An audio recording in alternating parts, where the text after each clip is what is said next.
see my it changes. Small changes. Oh, agak fokus nak baik.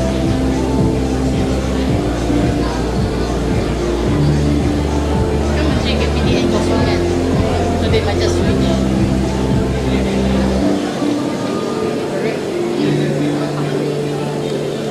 Ada agung. What can you put? Hello.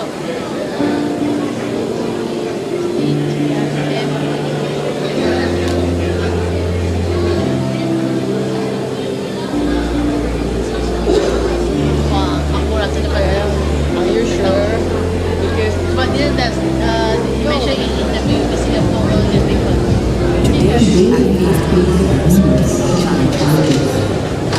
Misinformation, including poverty, I will climate change get risks, all the product. attacks on people, That one I like. all from one.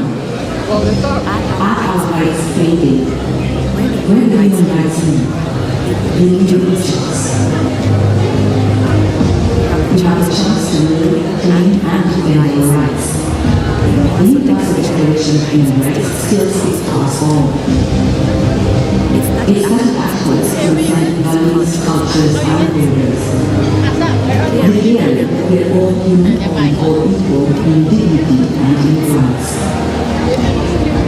The Universal Declaration of Human Rights unites us. To counter human rights, we need a stronger and greater alliances involving all of us. Governments, human rights defenders, the media, everyone. This year, as we celebrate 25 years of Declaration of Standing Up for Our Rights, it's your time. Finding rights that resonate with you. Stand up for them. Integrity, freedom, and justice for all. Stand up for human rights.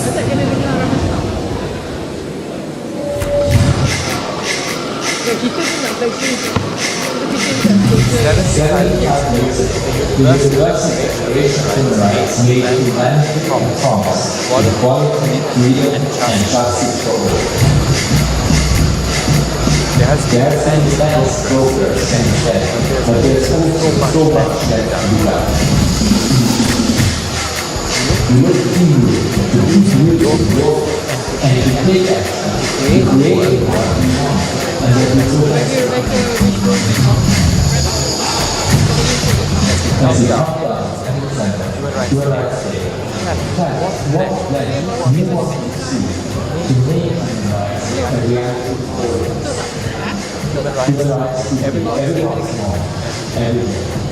A world without war, without discrimination, but everyone can say, everyone, no more. The time for human rights is now.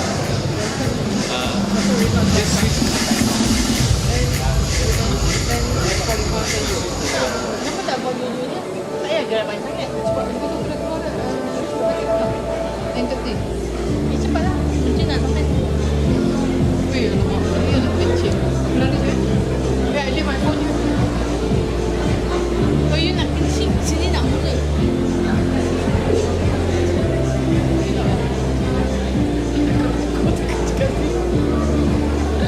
Ikut negara aku, right? Negara aku, right? Tak ada pun dalam tu, tak ada sebab dengan dia tak.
Yang berhormat Datuk Muhammad Alamin, Deputy Foreign Minister Malaysia. Yang berbahagia Datuk Mariati Robert, Commissioner of the Human Rights Commission of Malaysia. Yang berbahagia Datuk John Mulai, Deputy Secretary General of the Multilateral Affairs, Ministry of Foreign Affairs of Malaysia. Ms. Karima Al-Qari, the United Nations Resident Coordinator for Malaysia, Singapore and Brunei Darussalam. Yang berusaha Puan Intan Syarina Zainal Abidin, Director of Policy and Research Section, Legal Affairs Division of the Prime Minister's Department, senior officials of the Government of Malaysia, members of the Diplomatic Corps, members of the media, ladies and gentlemen. Human Rights Day is observed every year on 10th of December and commemorates the day on which the United Nations General Assembly adopted the Universal Declaration of Human Rights, or UDHR, a milestone document that proclaimed the rights to which everyone is inherently entitled as a human being regardless of their background. This year, we celebrate the 75th anniversary of the Universal Declaration of Human Rights, or UDHR 75. The theme of our celebration is Malaysia's journey in advancing the human rights agenda through the Universal Periodic Review. Excellencies, ladies and gentlemen, without further ado, we have the honor to invite Yang Berbahagia Datuk Mariati Robert, the Commissioner of the Human Rights Commission of Malaysia, to deliver today's welcoming remarks. Yang Berbahagia Datuk Mariati, the stage is yours.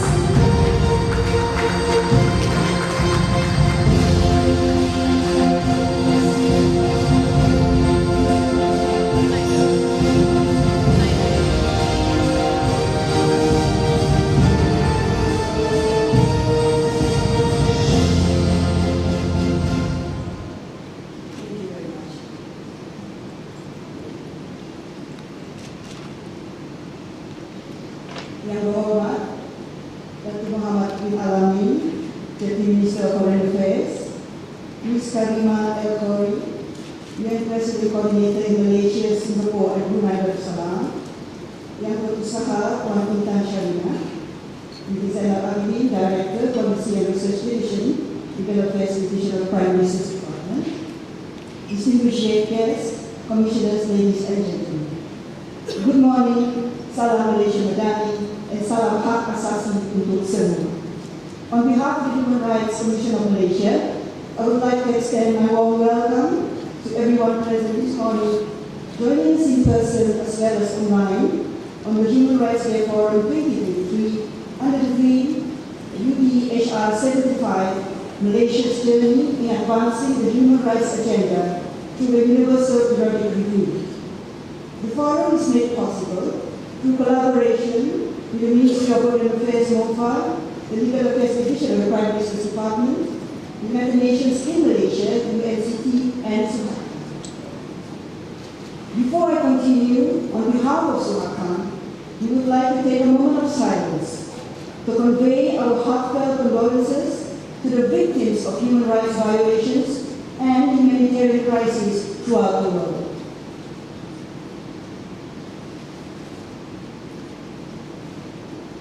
Thank you. We hope that the human rights violations and humanitarian crisis will end very soon with coordinated actions and continuous efforts by everyone, because we believe that every action counts. Excellencies, ladies and gentlemen, every year during the week of 10th December, human rights communities and advocates around the globe gather to celebrate Human Rights Day. Remembering the day when the Universal Declaration of Human Rights was proclaimed by the United Nations General Assembly 75 years ago in December 1948. Thank you, December. The Organizing Committee, which comprises of MOFA, BAYU, UNCT, and Suhakan, had agreed to co-organize this year's Human Rights Day Forum 2023 with the theme UDHR 75 and the journey that Malaysia has proceeded with in advancing the human rights agenda via the Universal Periodic Review. According to the United Nations Human Rights Council, HRC, as we are well aware, Universal Periodic Review, or UPR, is a mechanism of HRC whereby the human rights record of all 193 UN member states, including Malaysia, undergoes a peer review every 4.5 years. A process state to report on the action it has taken to improve the human rights situation in their countries and to receive recommendations from other UN member states. In brief, UPR is a platform for governments to promote and to assess whether states are in compliance with their commitments made at the international level. UPR was established in March 2006 by the United Nations General Assembly, Resolution 60/251, and the first periodic review was conducted in April 2008, with Bahrain becoming the first state review, while Malaysia underwent our first UPR in February of 2009. It is important to note that UPR is a unique process because, first, it complements existing human rights mechanisms, such as special procedures, treaties bodies, and other UN entities, since it is the only UN mechanism that addresses all human rights issues. Secondly, UPR is conducted in a conducive and non-confrontational manner, and as a result, UPR is the only mechanism with a 100% participation rate, where all 193 UN member states take part in the process and have been reviewed under the UPR. Ladies and gentlemen, Malaysia experienced its third UPR on the 8th of November 2018, during which it received 268 recommendations. Of these recommendations, the government accepted 147 recommendations in full, while the rest of 121 we either took in part or noted. Hence, we definitely have significant room for further enhancement and improvement. After having gone 3 UPR cycles, Suhakam observes that Malaysia has come a long way since its first UPR in 2009.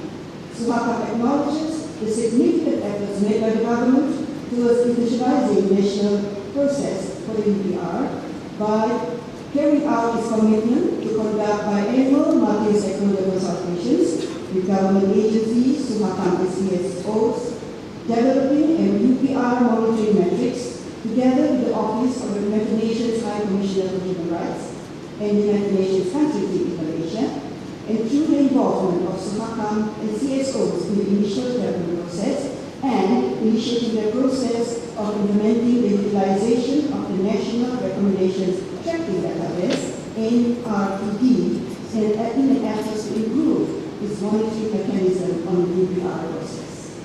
Such initiatives have caught the attention of ODHR and led to Malaysia being selected as one of the 7 model countries, alongside Denmark, Georgia, Kenya, Morocco, New Zealand, and Peru, to participate in their 2021 Global Study on Emerging Group Practices from the UPR, which had considered multi-stakeholder engagement, the active involvement of the national human rights institutions, the civil society organizations, submissions of stakeholder and media reports in the selection of criteria, among others. The development of the UPR process in Malaysia is aligned with the statement by Nabi Pillay, the former UN High Commissioner for Human Rights, who described that the UPR mechanism has opened unprecedented opportunities to initiate or strengthen dialogue and cooperation on human rights at all aspects and in all countries. This is true, at least in Malaysia, where we can observe the increasing number of CSOs who are not only interested in the UPR process, but are involved and engaged in all stages of the UPR, including but not limited to the participation in the multi-stakeholder consultations organized by MOPA, submission of the independent stakeholders report, attending the UPR pre-session in Geneva, and monitoring of the implementation of the UPR recommendations. Therefore, it is not an overstatement to mention that a large part of Malaysia's successful engagement with the UPR mechanism towards improving the human rights situation on the ground goes to the CSOs. As for Suhakam, we will continue our role to encourage more active participation from the CSOs, either through the submission of stakeholder reports or monitoring the implementation of the UPR UDHR recommendations. However, with that being said, Suharto observes that there remains a lack of understanding of the UPR and its benefits to the country, especially at the level of states within Malaysia. Therefore, it is important that we build on lessons learned and continue to utilize the UPR mechanism in our advocacy efforts, as there are commitments the government has made at the international forum and therefore should be fulfilled and be held accountable to. Ladies and gentlemen, the fourth cycle of the UPR for Malaysia is scheduled tentatively on Thursday, 23 January 2024, which is 44 days from today. This upcoming UPR cycle will be one of the most anticipated UPR for Malaysia because not only has Malaysia been previously selected as one of the 7 model countries to participate in the OHCHR 2021 global study on emerging good practices from the UPR, but Malaysia also is currently the member of the UNHRC for the term 2022 to 2024. Suharto would like to highlight that one of the pledges made by the government during its candidacy for the membership of the UNHCR for the term 2022 to 2024 is to take a whole of society approach in the promotion and protection of human rights in the country, primarily in the assessment, monitoring, and implementation of the Universal Periodic Review's recommendations. Hence, it is only natural for us to have high expectations for the upcoming UPR for Malaysia. Ladies and gentlemen, coming back to human rights day, the UDHR, which was adopted on the 10th of December 1948, was the result of the unpleasant experience faced by the world during the Second World War. After the war ended and the UN was created, the international community vowed to never again allow atrocities like those of that conflict to happen again. Nevertheless, fast forward 75 years later, presently the situation of the world is no better. Today we have witnessed the invasion of Ukraine in 2022, the continued decimation of the Democratic Republic of Congo, and of course the ongoing destruction of Gaza, where the UN Secretary General invoked Article 99, a rarely used clause in the UN Charter, to warn the Security Council of the calamity of what is happening in Gaza, if not addressed immediately, will have negative impact on international peace and security. Today we need more than ever to strengthen and protect human rights as we face a post-COVID-19 world and the rise in armed conflicts and humanitarian crises. With that in mind, I would like to emphasize that this is a time for all of us to put aside our differences and work towards addressing the pressing human rights issues, as the famous quote says that global change starts at home. I strongly believe that together we can make a difference in our efforts in moving forward the human rights agenda in Malaysia and the world. Before I end my welcoming address, I would like to once again take this opportunity to thank everyone for your time and commitment to participate in the Human Rights Day Forum 2023. Thank you for your kind attention. I give the priority for the delivery of the marketing remarks just now.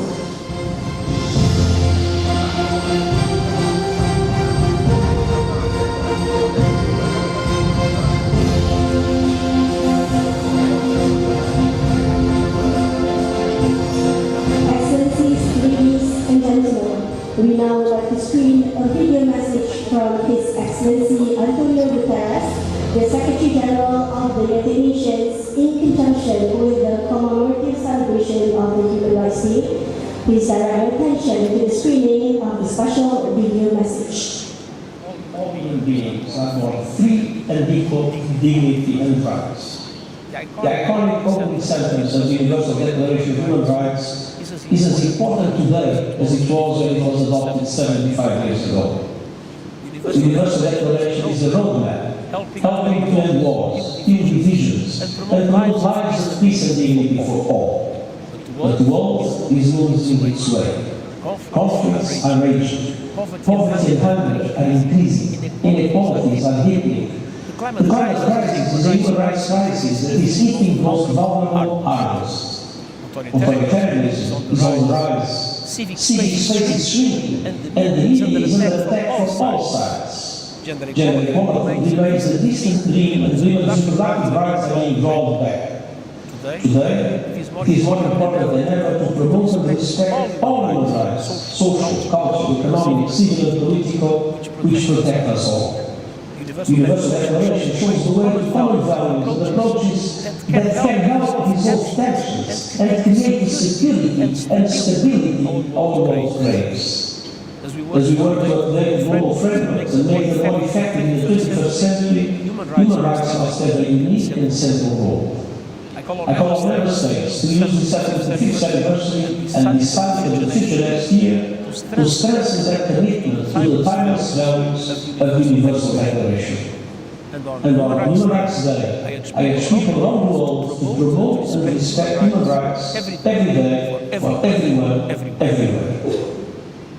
Excellencies, ladies and gentlemen, we have the pleasure now to invite Ms. Karima El-Khoury, the United Nations Resident Coordinator for Malaysia, Singapore, Brunei Darussalam, to deliver the opening remarks for today's event.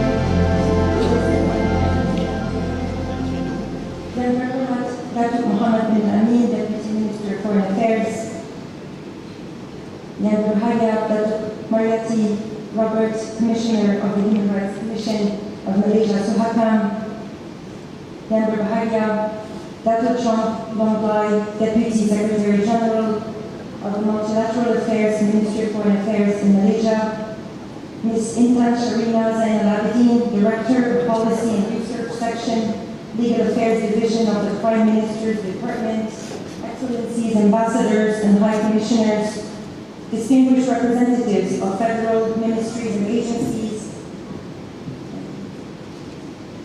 esteemed representatives of state and local governments, esteemed members of civil society, members of the diplomatic corps in Malaysia, dear UN colleagues. Good morning and a very warm welcome to the 2023 Human Rights Day Forum, organized jointly by the Ministry of Foreign Affairs, the Legal Affairs Division of the Prime Minister's Department, the Human Rights Commission, Suhakam, and the United Nations country team in Malaysia. It is an honor and privilege to address this esteemed audience. Today's event is made more auspicious as this year marks the 75th anniversary of the Universal Declaration of Human Rights. From Kuala Lumpur, we join others across the globe to celebrate this timeless and universal standard for promoting and protecting human dignity, equality, and justice worldwide.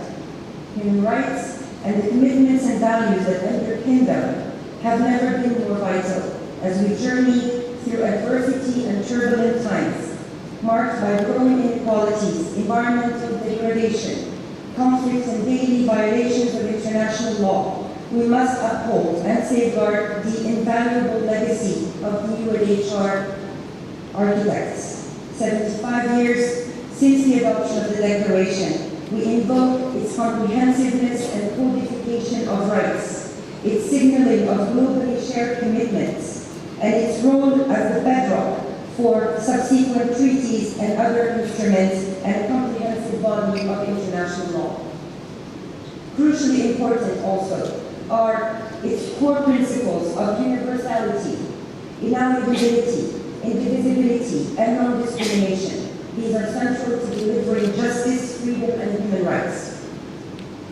While some may question the value and relevance of the human rights framework, let us not forget that many crises and conflicts we currently face have been intrinsically linked to the cynical disregard of human rights and successive failures to heed the core principles of the Universal Declaration.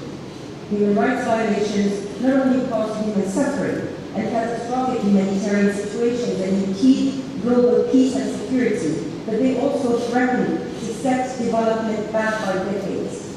putting the Sustainable Development Goals beyond reach. Adherence to UDHR is the route to bringing development back on track globally and in Malaysia. I reference here the importance of human rights within Malaysia's constitution, with specifically Articles 5 to 13, but also in its overall framing. This basis in human rights values underpins Malaysia's multi-ethnic and multicultural society alongside its vibrant democracy. In turn, this bedrock has guided Malaysia's economic development, including the fulfillment of universal health and education. It has also framed its institutional development seen in the conduct of law and legal oversight over decades and the foundation in 1999 of Suharto and its most recent strengthening. Moreover, the rights-based orientation has tangible day-to-day policy impact.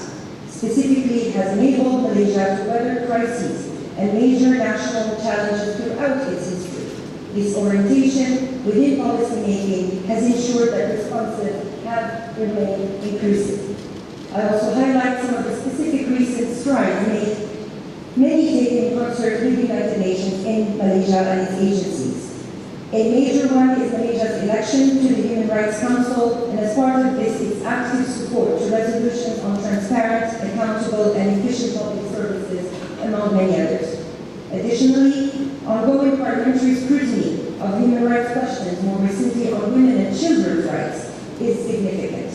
Special mention is also merited of the repeal of the mandatory death penalty, the ratification of several ILO protocols and conventions, the forthcoming National Business and Human Rights Action Plan, and the systematic follow-up and engagement with civil society on UPR recommendations.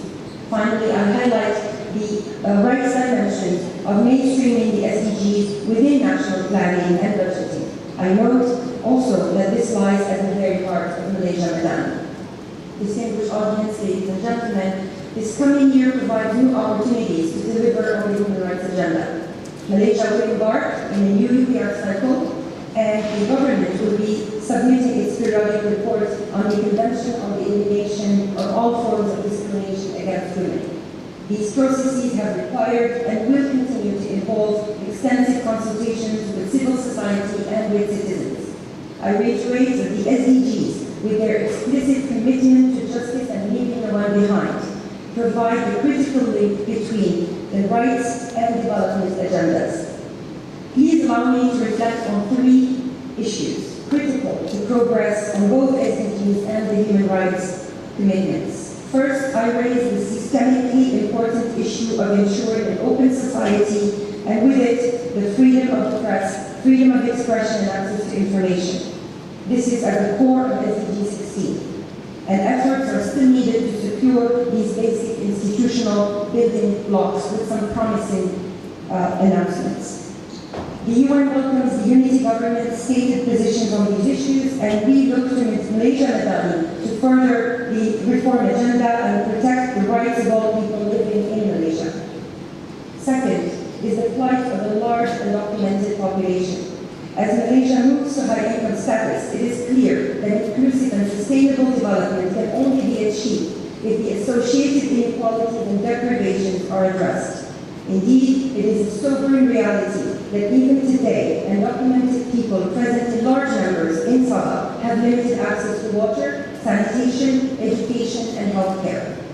These marginalized groups also lack the ability to fulfill and engage in the economy, and hence often live in grinding poverty.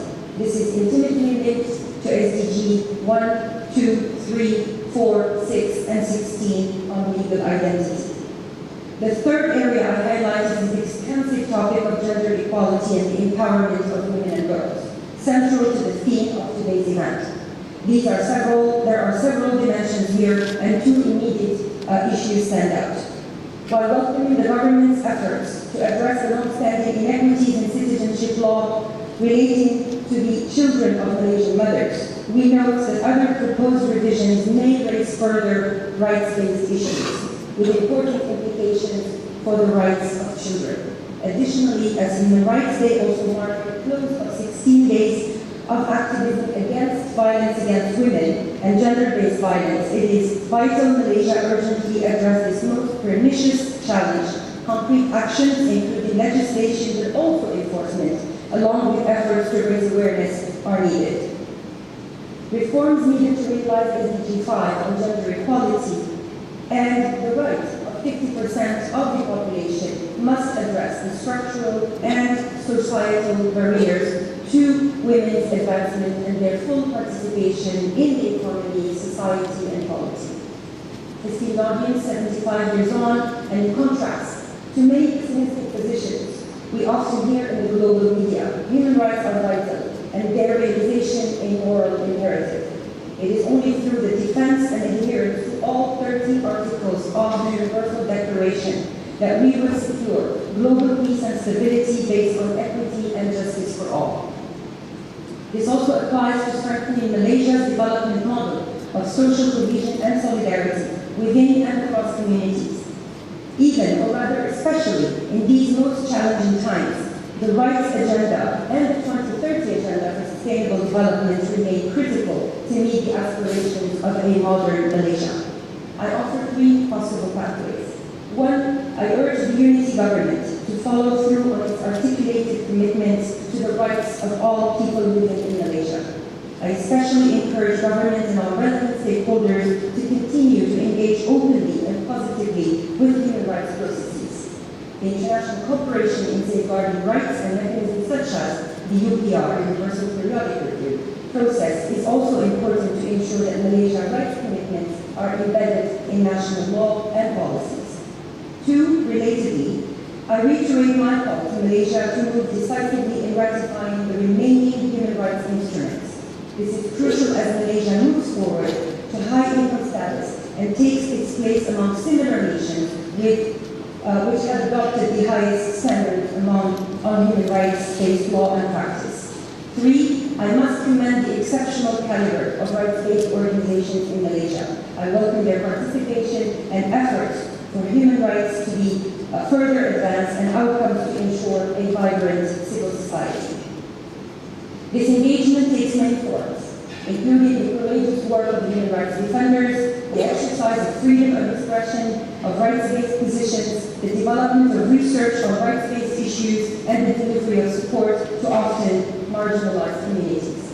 I draw my remark to a close by acknowledging also and appreciating the exceptional level of participation in today's event, here in person and online. I commend the Ministry of Foreign Affairs leadership in really making sure that human rights are everyone's business. I thank our co-hosts and organizers, the Ministry of Foreign Affairs, the Legal Affairs Division of the Prime Minister's Department, and Suhatan for their partnership with the UN and full dedication to the principles set out in 1948 to realize civil, economic, cultural, social, and political rights for everyone, everywhere. Thank you very much. Thank you, Mr. Corey, for the liberty of opening remarks.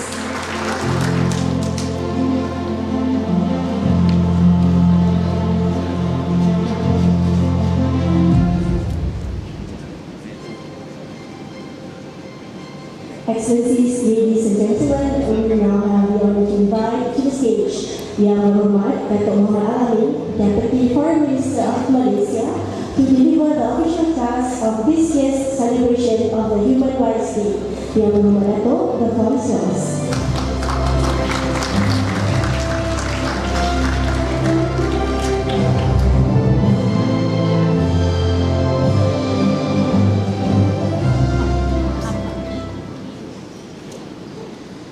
Bismillahirrahmanirrahim. Assalamualaikum warahmatullahi wabarakatuh. And very good morning. Salam Malaysia Madani.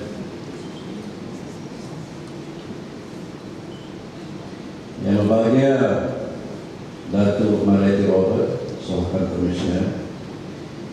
Yang berbahagia Datuk Rozian, PKSU 1, Datuk Shiro, Datuk Bala, and then Ms. Karima Al-Khoury, UN Resident Coordinator for Malaysia, Singapore, and Brunei, Mrs. Intan Sharina Zainal Abidin, Director of the Policy and Research Section of the Legal Affairs Division of Prime Minister's Department, distinguished panelists, excellencies, members of the diplomatic corps, ladies and gentlemen.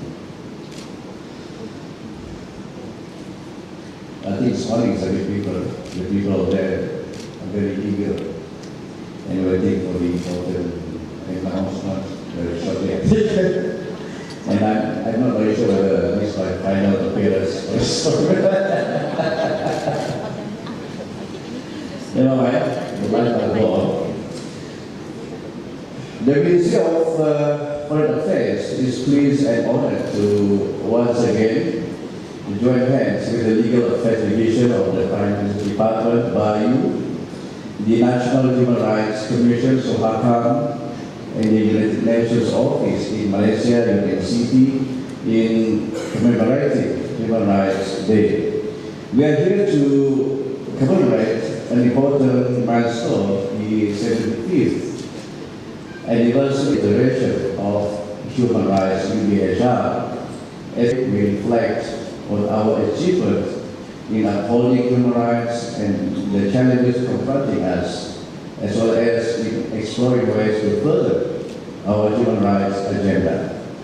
The UDHR reaffirms that all human beings, regardless of their backgrounds, have equal and inalienable rights. We are celebrating the UDHR amid the raging conflict in the occupied Palestinian territory, where Palestinians are perishing by the thousands of civilians, including innocent children, is a solemn reminder that international human rights and humanitarian architecture are rendered useless when the culture of impunity and conceit continue to prevail.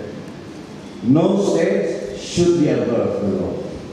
The inalienable rights of the Palestinians be restored. Then only we are able to truly realize the aspirations of the UDHR. Excellencies, ladies and gentlemen, since its inception, the UDHR is the first and widely recognized milestone document underlining the fundamental human rights and accepted norms of our international order. This norm is the bedrock of our international human rights system. The UDHR has inspired and paved ways for the establishment of numerous human rights mechanisms, frameworks, and institutions. The Universal Periodic Review, UPR, is one successful example.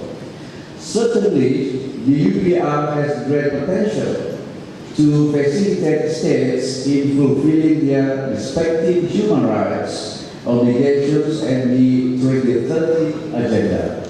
All stakeholders should heed the United Nations Secretary General's call to effectively utilize human rights tools and mechanisms to better support the implementation of 2030 agenda and strengthen coordination across all United Nations fields. Malaysia attaches great priority to the UPR.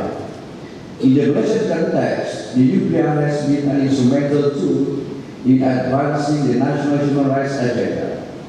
It has helped to forge closer cooperation and raises awareness in the society, including those at the grassroots level.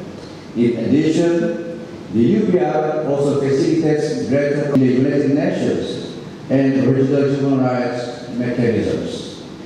The UPR has unique features.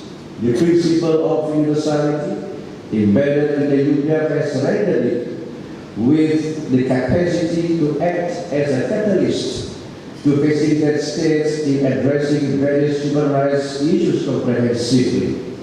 It offers states the opportunity to advance their human rights agenda in a constructive and pragmatic manner, based on their respective domestic contexts and priorities. The UDHR do their human rights records by learning best practices from into action. In this context, let me offer Malaysia's views and experience. Malaysia believes that a whole-of-society approach is crucial in ensuring human rights gets trickled down and adequately mainstreamed to the people on the ground. Inclusivity is key to ensure concerted, coordinated, and coherent cooperation, social and cultural rights in a holistic environment. Cognizant of this, following Malaysia's third UDHR in 2018, the government has institutionalized the UDHR process and widened the scope of UDHR consultations beyond interministerial collaboration. In this regard, Malaysia has established the biannual multi-stakeholder consultation. We also fully believe that having the capacity and means of implementation are at the heart of addressing human rights challenges. Unfortunately, the elements of capacity is often overlooked or rather an afterthought in our human rights endeavors and discourse. Capacity building and technical cooperation must remain central in the UDHR process.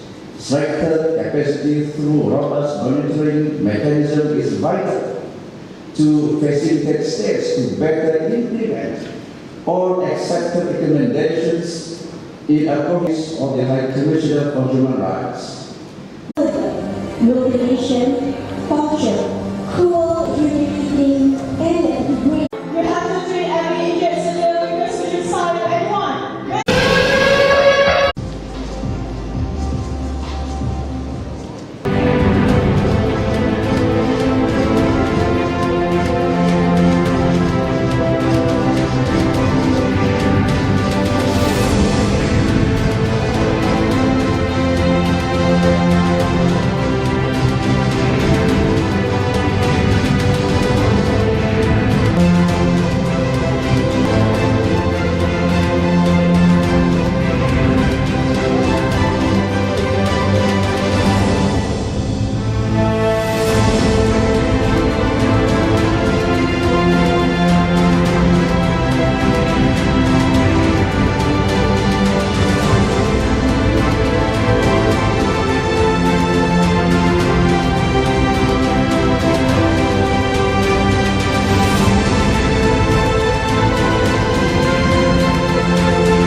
Malaysia's journey in the Universal Periodic Review or UDHR since 2018. We are pleased to share some of the country's notable achievements, particularly on the country's progress made in the legislative, policies, and institutional framework.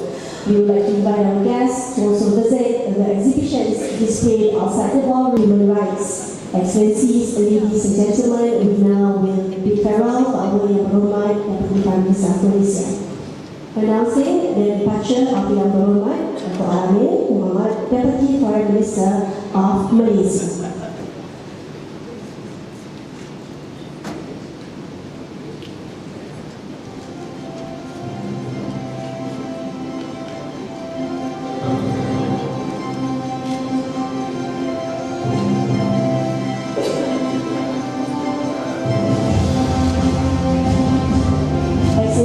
Ladies and gentlemen, we will now have a brief 10 minutes intermission before resuming our program.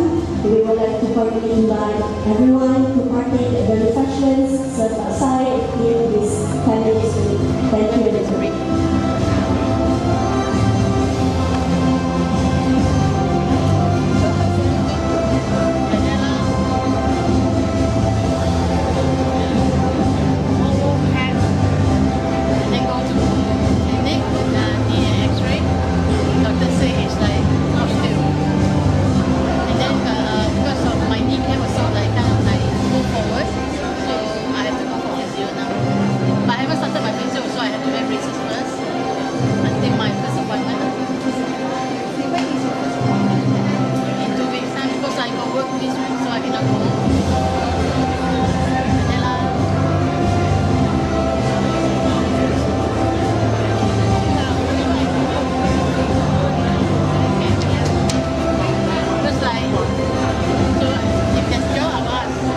Thank you.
Make sure that listen. Give me 1 minute. No, you want Huh? Both, yeah. here, test.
But it's just to test, lagi dengar orang, lagi dengar, then you can hear the film.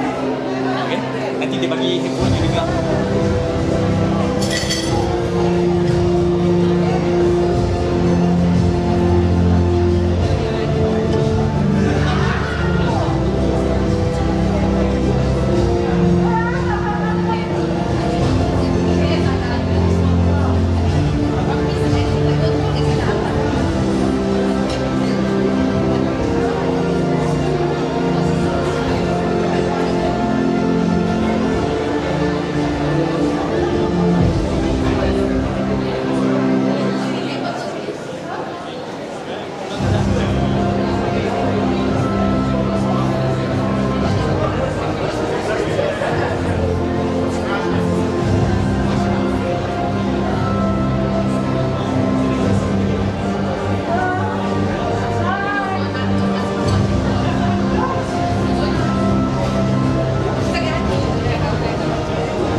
有没有我的声音？有没有我的声音？有吗？ The MC is fine. She wants to make an announcement.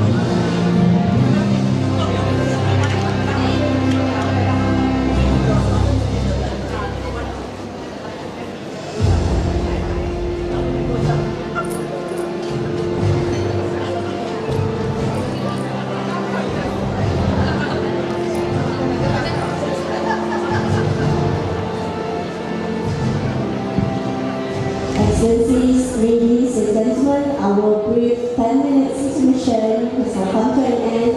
We would like to cordially invite everyone to take your seats as we are about to continue our program. May we invite the guests outside the hall to kindly return to your seats in order for us to proceed with the next segment of today's program.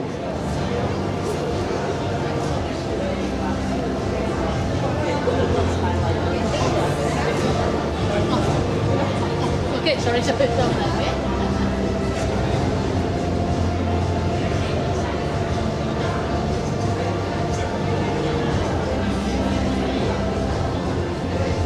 May I invite our panelists and moderator to kindly take their seats at the stage.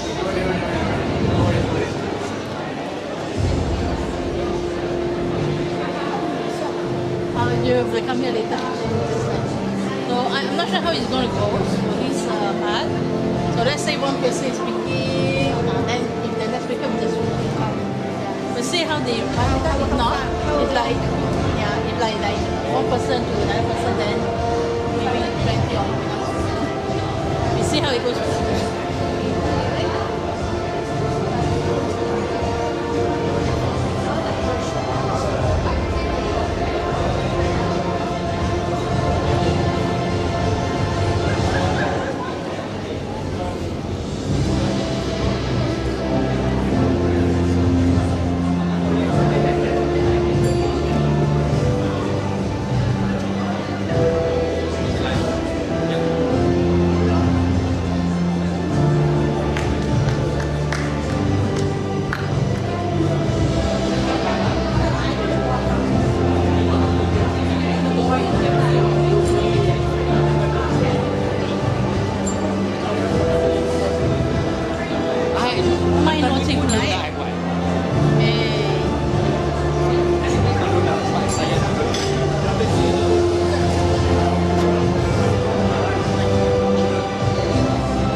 May we invite our guests outside the hall to kindly take your seats. Our panelists and moderator are ready to kick off the next segment.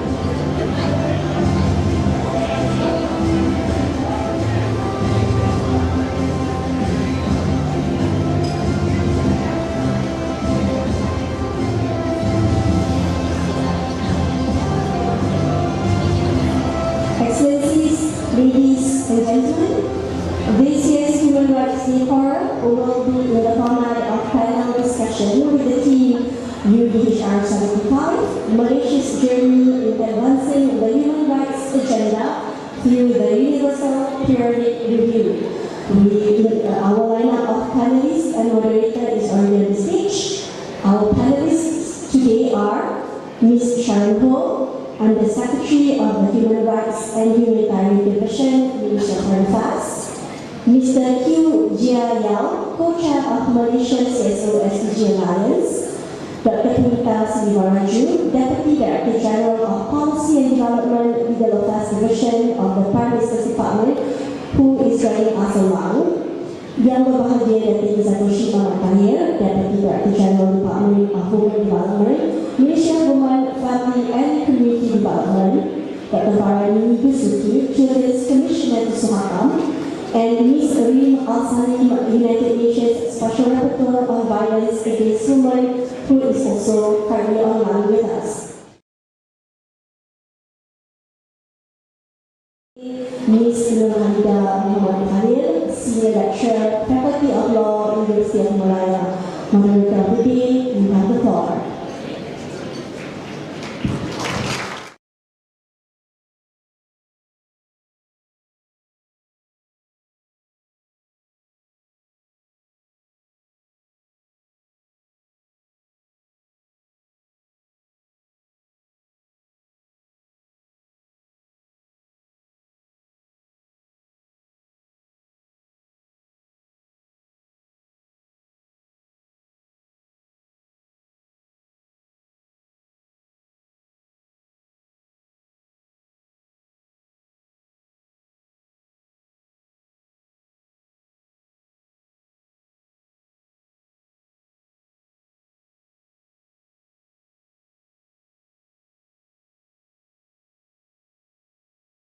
Members of the diplomatic corps, members of the media, ladies and gentlemen.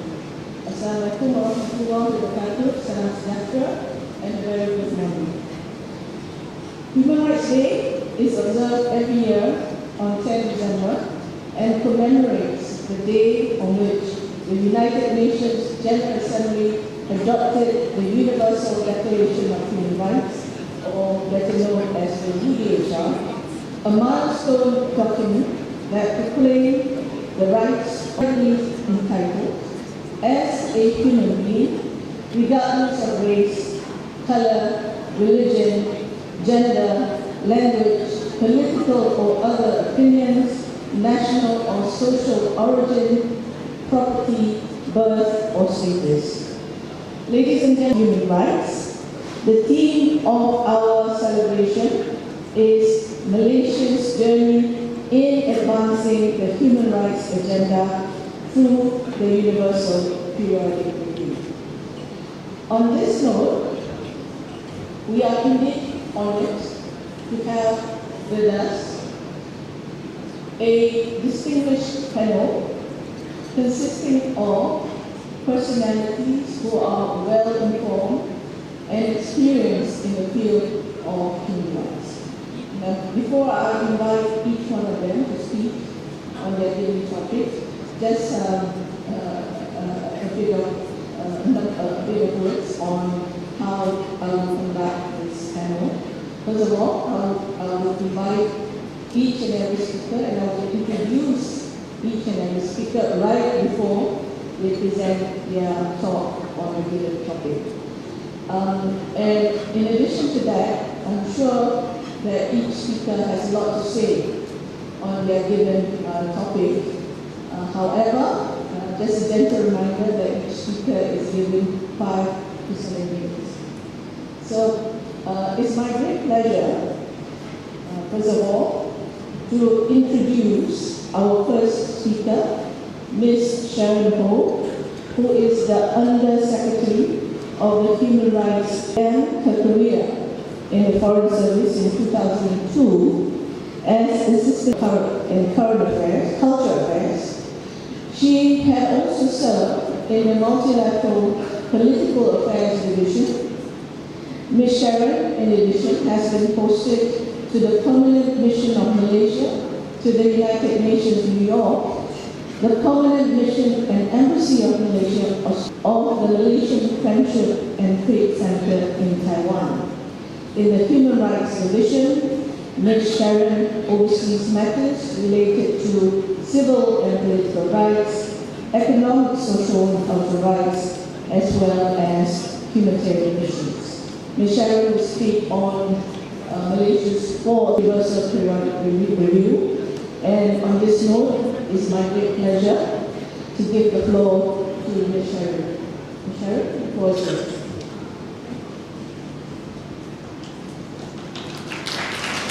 Thank you, Madam Hamida, for your kind introductions, Excellencies, participants and guests. This is indeed a very timely session for me to share with you our Malaysia's UPR journey. Key features under this UPR. The UPR is actually a cooperative mechanism based on an interactive dialogue. We look at 2006. The notion was initially to remove the selectivity and biasness of the Commissions on Human Rights. And the intention of the UPR is to support and strengthen the promotions of the human rights in every state. It is intention to bring together all stakeholders to make some reliable and also approve their human rights records at home. It is for this reason that this UPR has a very strong, also in a very important tool as we advance our international advocacies on human rights. UPR, regardless of the state's international obligations. And thirdly, the UPR is also a very inclusive process. The way how we see it, it has been a very instrumental peer review mechanism, not only to advance the human rights agenda at home, it was like SDGs, and our human rights action plans, and also climate change.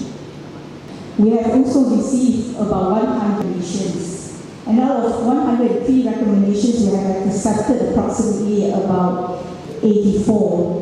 And when we 200 recommendations, we have also accepted 150 recommendations. And at the last review, we received 268 recommendations, and we have accepted. These figures actually illustrate the effectiveness of the UPR and how it has gained value traction since its inception.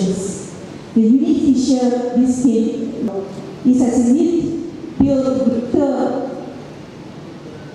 ownerships and among our domestic actors. It helps to bring more of our domestic actors to support our human rights commitments, to better implement and to better help to better effectively promote. Malaysia has been able to institutionalize the UPR process. We have undertaken a very pragmatic, inclusive and constructive approach in implementing all the UPR's recommendations, and we have indeed undertaken a biannual CSO, academia, and also the NGOs. And I'm pleased to perform sessions with various stakeholders, including our stakeholders in Sabah and Sarawak. And the Ministry of Foreign Affairs, in our capacity as the National Mechanism for Implementations, Reporting and Follow-up, has actually also developed a robust monitoring matrix with 168 indicators linked to SDG and our international human rights action plans, and also our human rights treaty. Perhaps our panelists, Mr. Koo, will be also briefly enlighten us how does human rights are interlinked with SDGs. And I'm also pleased to inform you that we have also mobilized domestic actors, in total 18 agencies now, actually contributing to the UPR process in ensuring the implementations of these UPR recommendations. And with the collaborations of the Office of the High Commissioner of Human Rights in Bangkok, Malaysia has also developed the National Recommendations Tracking Database 2.0. This is a one comprehensive stock institutional memory database that helps us to better compile, record and keep track of the progress of the UPR, treaty bodies, our SDGs and special procedure memory holders recommendations. Through the whole of society approach, I want to emphasize here the UPR has been very instrumental in mainstreaming our human rights agenda in Malaysia.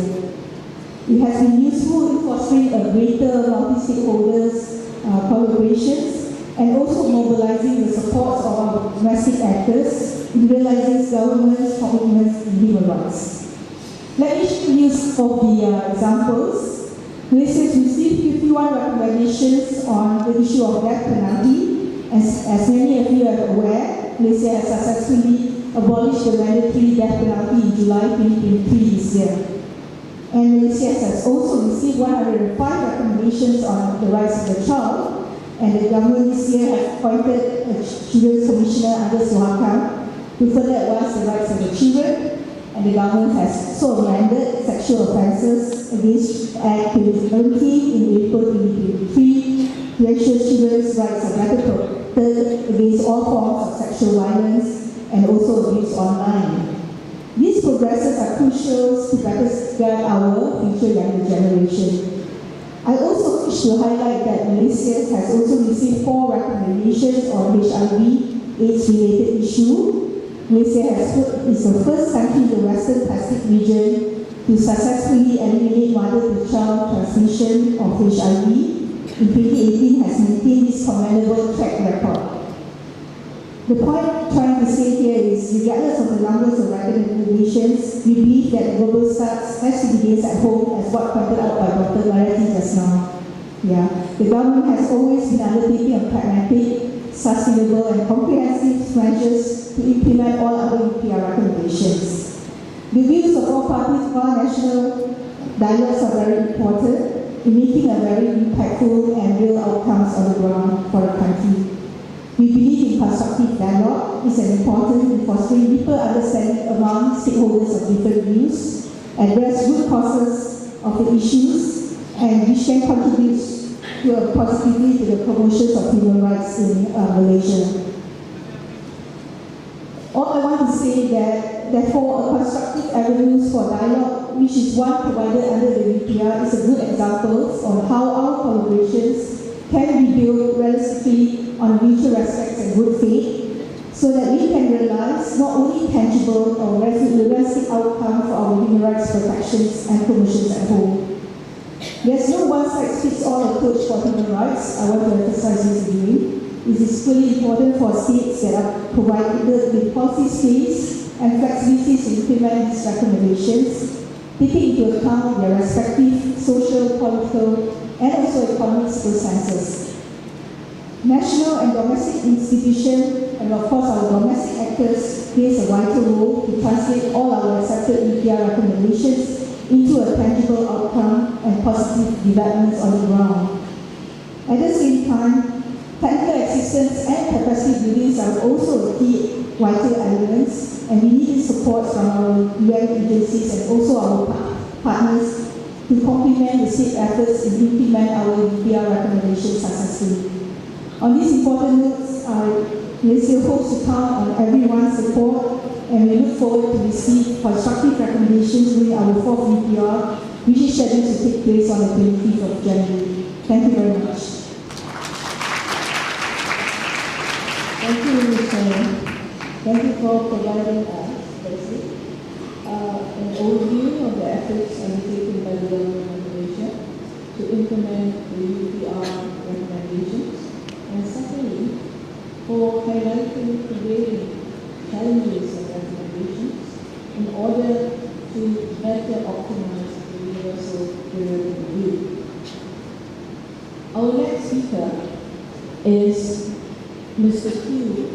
Jia Yeo, who is the co-chair of Malaysia CSO SDG Alliance.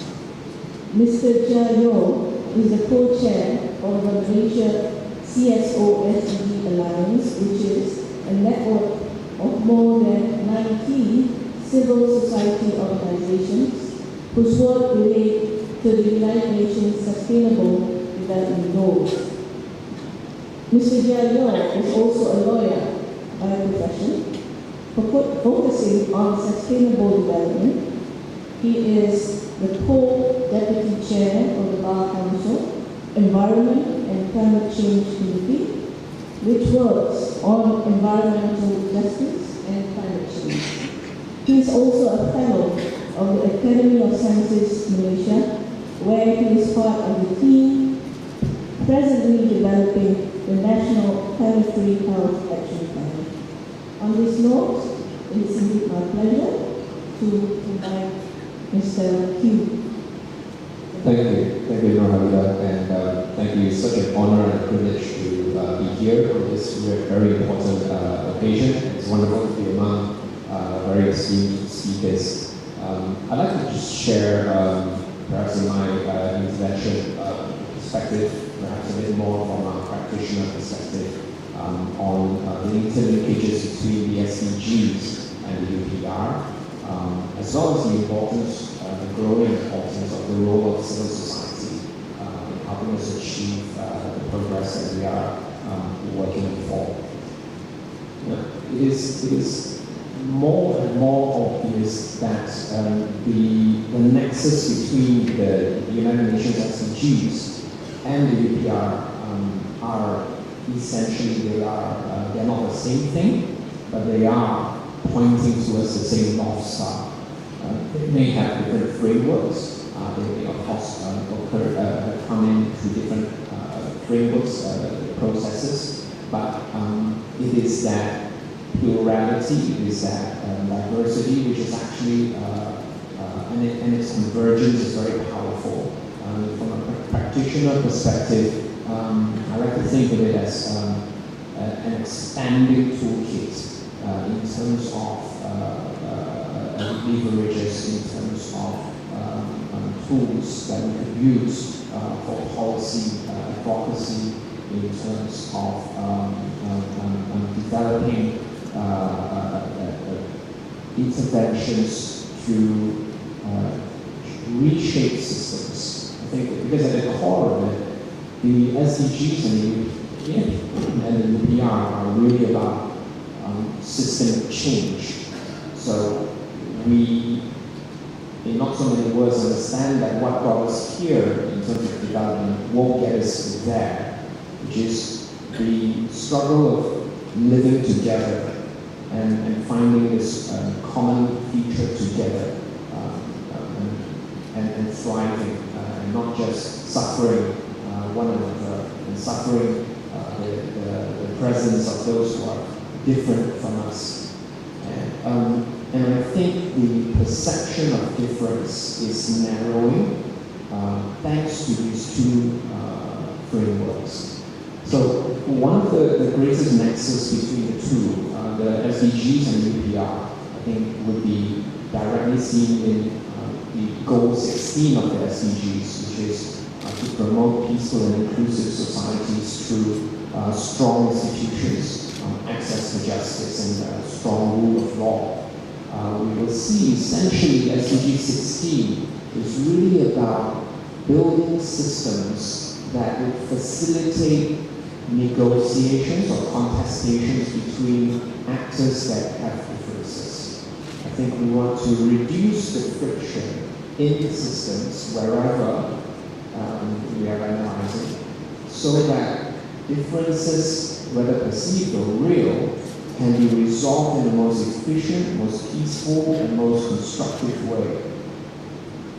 And SDG is one of the most powerful one because it integrates how we will succeed in all the other 17 goals. And so, I think one example I'd like to, or should I refrain from an example? I see I'm crossing the 4-minute mark. So, but I think what it takes is, when we're talking about profound systems change, we're talking about deconstructing the sensibilities of yesterday that were built, that are now already hard-baked into our systems and institutions for development, tribal ideas, feudal ideas, and very narrow bandwidth for differences. So we need to deconstruct this, find what is useful in them, what is important in them, and then use that to pave the way towards a journey forward together.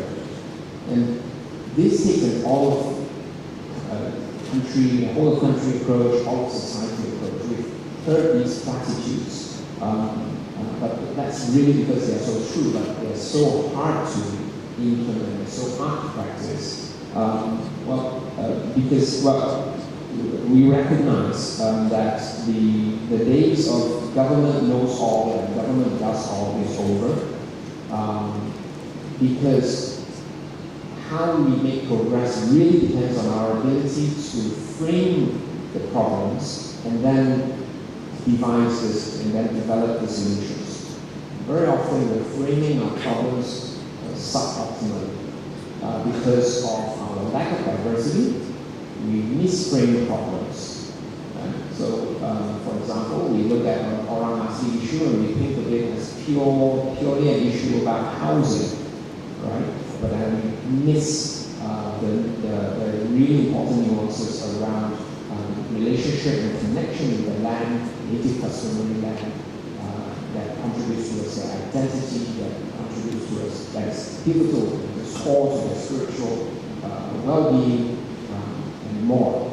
So framing the problem is really important, and then co-developing solutions is really important, so that we don't waste time, we don't faff about with false solutions, and we don't waste resources. Because, and this is the wickedness of the challenges that we face. And I'm talking about not just the ones which are problems that are caused by very few, but I'm talking about the great challenges that are really a byproduct of us being climate change. No one created, no one made climate change consciously. Climate change is a byproduct of the modalities that we've embraced, the way in which we've gone to do things. Microplastic pollution, an emerging global problem, which we have no idea what the impacts are and what the solutions could look like. Air pollution, we're contributing to air pollution with our economic activity, even with the very renewable energies that we are embracing. We're contributing to these problems. So the working together requires working together in a way where we will get better and better at framing the problems and framing the solutions and co-developing the solutions requires civil society to work together with the public sector as well as the private sector. And I think these partnerships, these meaningful partnerships, would be the key. We need to learn how to work together and share our expertise together so that we augment the other in the development of solutions. And then we hope that they too will reciprocate in helping us, because we're all working at different levels of, at all levels, everywhere at the same time. Thank you so much.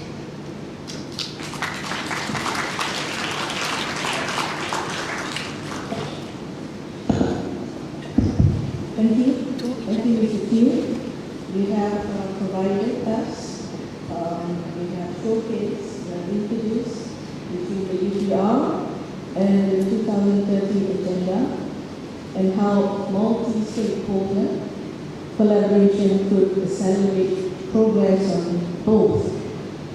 And secondly, we have explained the role of civil society to support progress by governments on human rights, as well as in the implementation of the Sustainable Development Goals.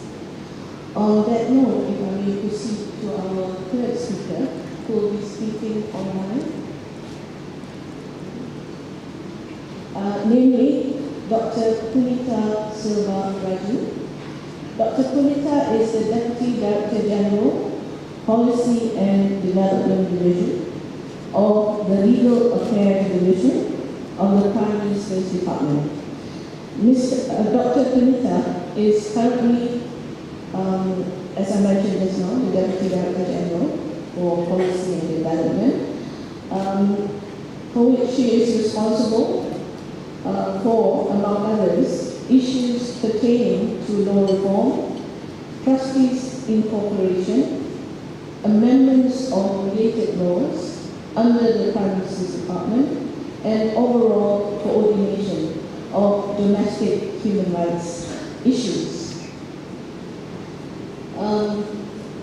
In addition to that, Dr. Punita is currently an associate with the International Institute for Public Management at University of Malaya and a supervisor for the Masters in Sustainable Development Program with the Center for Sustainable Development at Sunway University.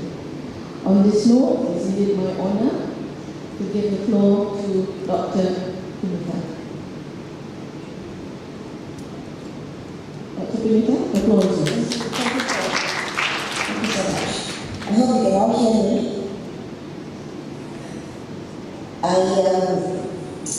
Very good morning to ladies and gentlemen. My apologies first for not being able to be there physically. I'm here joining you virtually. I'll keep it very quick and try to keep it within the time limit provided to me. If I could just recap what the Minister, the Prime Minister, happened way back in 2022 Human Rights Day event. One of it is to strengthen Suhakan by amending the Suhakan Act 1999. Further expand missions and powers of Suhakan to provide necessary institutional strength it requires to further promote and uphold human rights. Besides that, she also stressed that pointing the right people with diverse background as possible is important, and appropriate experience and knowledge on human rights.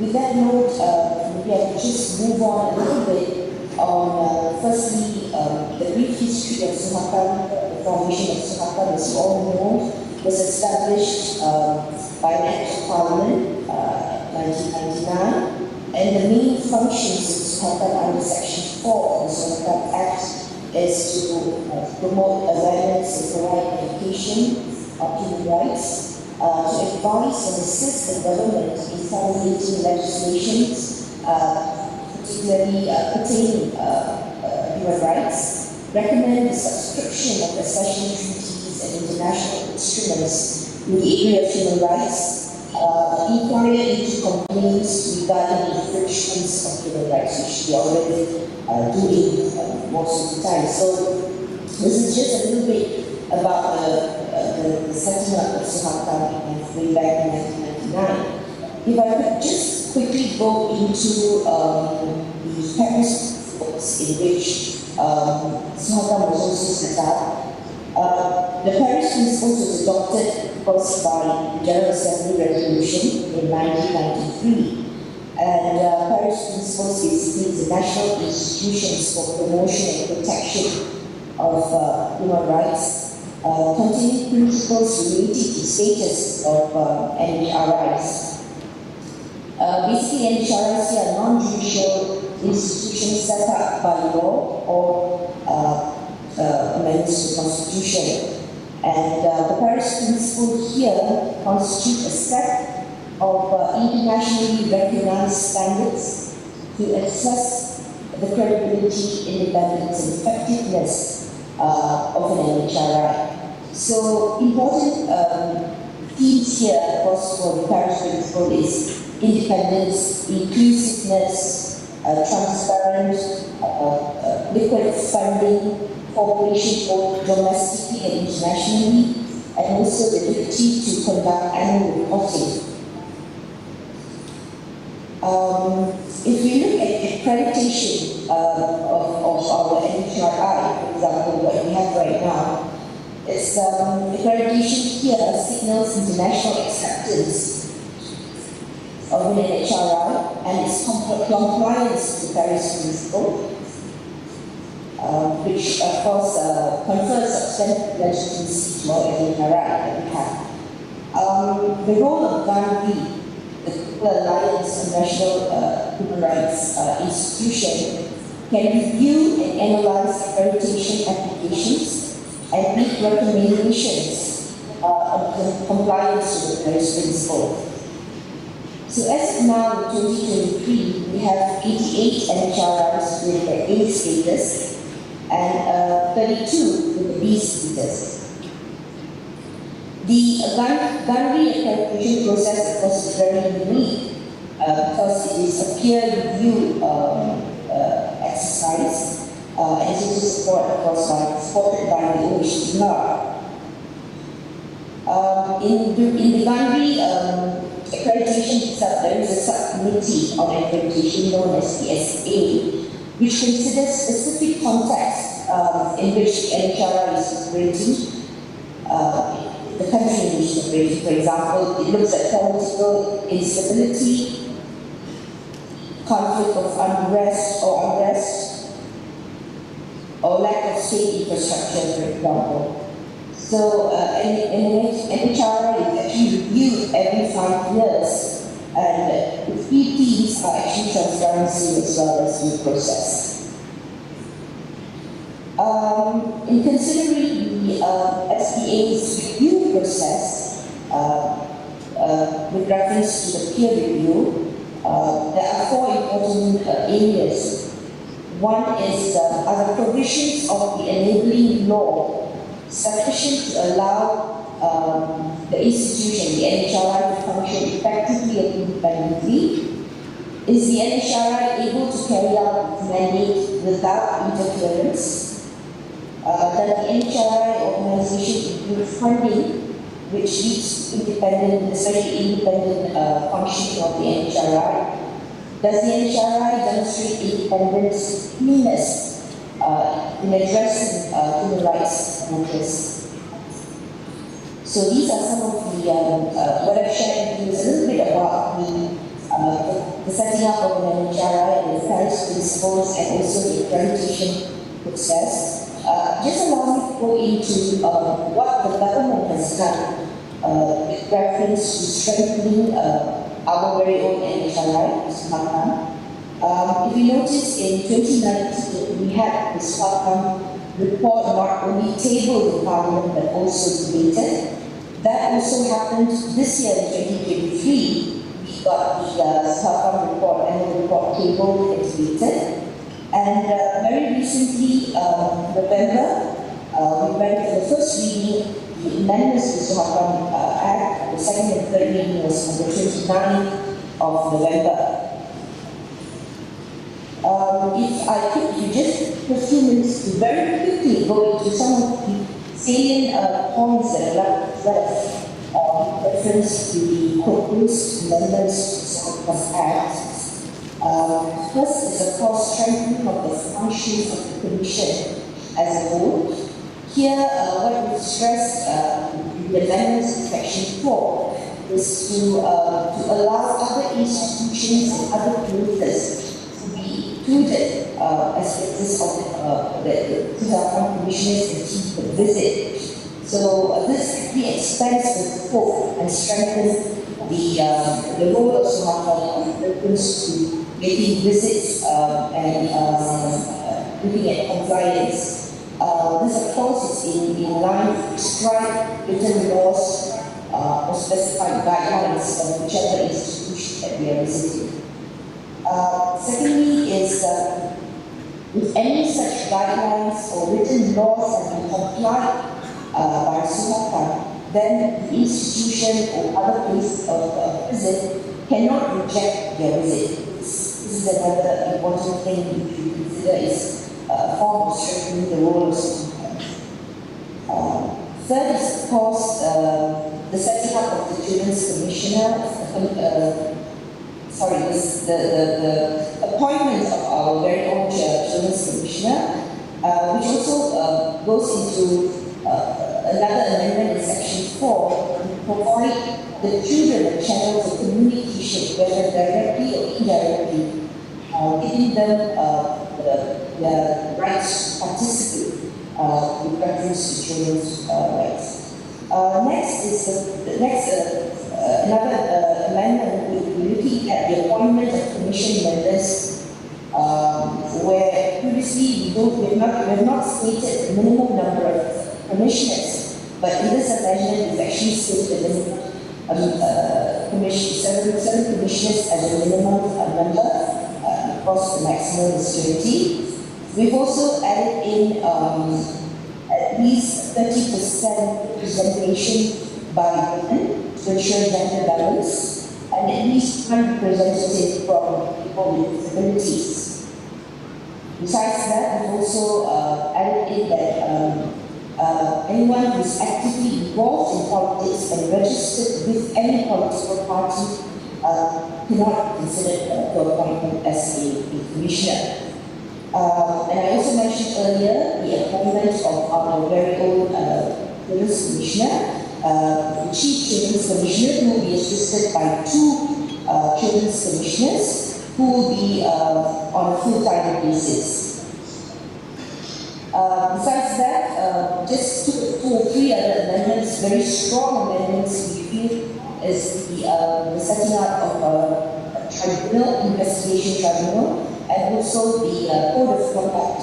So when it comes to the knowledge of the minister, if there is any alleged breach of any form of code of conduct committed by the commissioner, the minister may set up, the Prime Minister may appoint an investigation tribunal to look into this matter.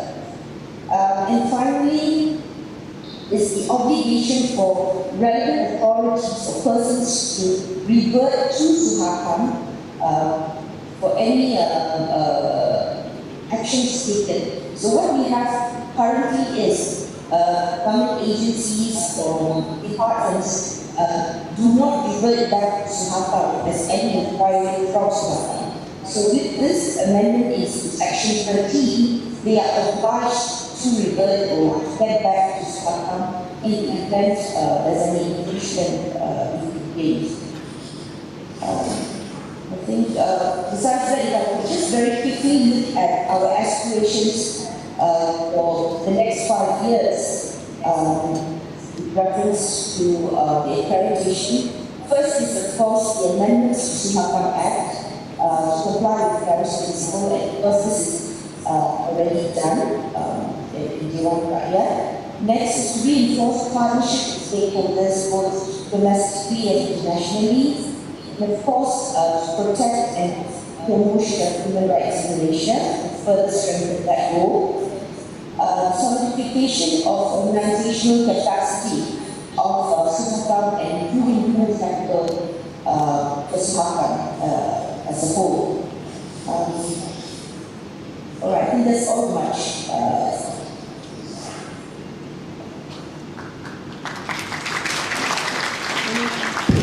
Thank you, Dr. Punita. This is one. Dr. Punita, you have underlined 2 salient points. Firstly, the efforts of the government of Malaysia to strengthen Suhakam, and secondly, the tangible ways engage and encourage domestic stakeholders to participate in the Universal Periodic Review. On this note, I shall now introduce our fourth speaker, that is Izzatul Shima Muhammad Nabi, who is the Deputy Director General of the Department of Women Development. Datin Izzatul began her career in the government service in the year 2000.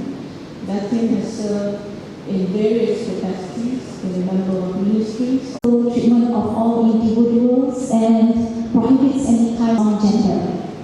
This is the basis of the ministry's ongoing initiative in its efforts to eliminate discrimination against women and girls to achieve gender equality. The Women Council, chaired by the Minister of Women, Family and Community Development, has been established in May 2023 as a platform to partake in the discussion and decision-making process on issues related to women and family. Malaysia also actively engaged in collaborative partnerships and regional initiatives on gender equality and inclusion, evident through the Asian Gender Mainstream Strategic Framework launched in January 2022 for promoting gender and mainstreaming at the Asian and individual member state level.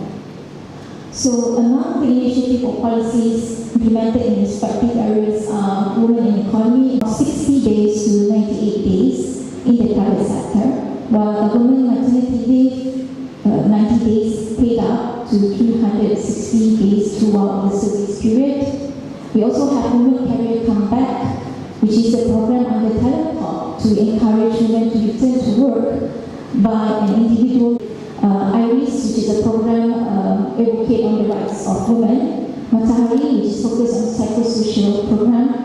Eliminate Violence Against Women program. Sport Wajah, which is a community-based program that addresses issues pertaining to women and child rights. Wijana and WeBridge programs that empower women economically. In order to support the vulnerable groups of people, especially women, and to ensure their quality of life, the ministry had been and still conducting various income-generating programs that aim to increase the participation of women, especially single mothers, in economic activities that involve elements of entrepreneurship, financial literacy, and the digital economy. Another initiative is women in decision making. So the policy of 30% of women in the decision making positions in public sectors was introduced in 2024. As of 2022, women holding sectors stand at 38.8%, and the statistics of women as board members in the top 100 PLC as of 2023, 2022, that aims to provide a safe environment, especially for women and children.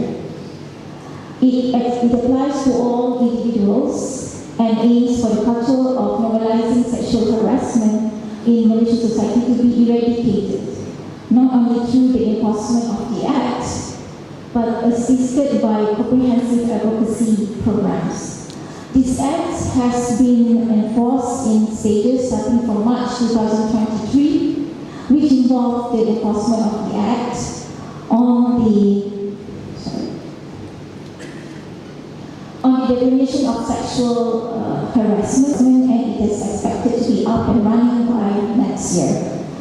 So the government is also committed to making efforts to eliminate violence against women and girls, particularly those that involve domestic violence. On 7th April 2023, the Ministry launched and redistributed the revised guidelines on handling domestic violence cases to all government agencies as a reference for government agencies on procedures or processes involved in domestic violence cases such as protection orders, medical treatments, safe place or shelter, and other support services for victims and their families. So how the UPR actually complemented national efforts to empower women? So the government of Malaysia has been using the UN human rights mechanism, including UPR and treaty bodies reporting, as a leveraging tool for advocating change and to advance substantive equality for women in the country. The reports prepared for UPR by government, civil society, national human rights institutions, and UN agencies reveal a range of strategies and mechanisms that are making a significant contributions to enhance the importance of UN human rights treaties and the work of the UN treaty bodies. The follow-up to recommendations from the UPR process have led to an increase in the knowledge of UN human rights treaties at the national levels and led to increase in the number of treaty ratifications. So, in the third UPR review, Malaysia received 97 recommendations on vulnerable groups, with 65 accepted, amounting to 67%. Among the key recommendations received were the adoption of gender equality legislation, the prohibition of all forms of female genital mutilation, and the elimination of child marriage. Additionally, we also received 3 recommendations concerning discrimination related to approving a broad anti-discrimination law, as well as eliminate all forms of discrimination. In the context of economy and education, Malaysia received 6 socio-economic related recommendations covering areas of poverty, political and social affairs, with a specific focus on economic empowerment of poor women, single mothers, as well as indigenous women. Crises often impact people differently, with vulnerable individuals facing more challenges than those who are privileged.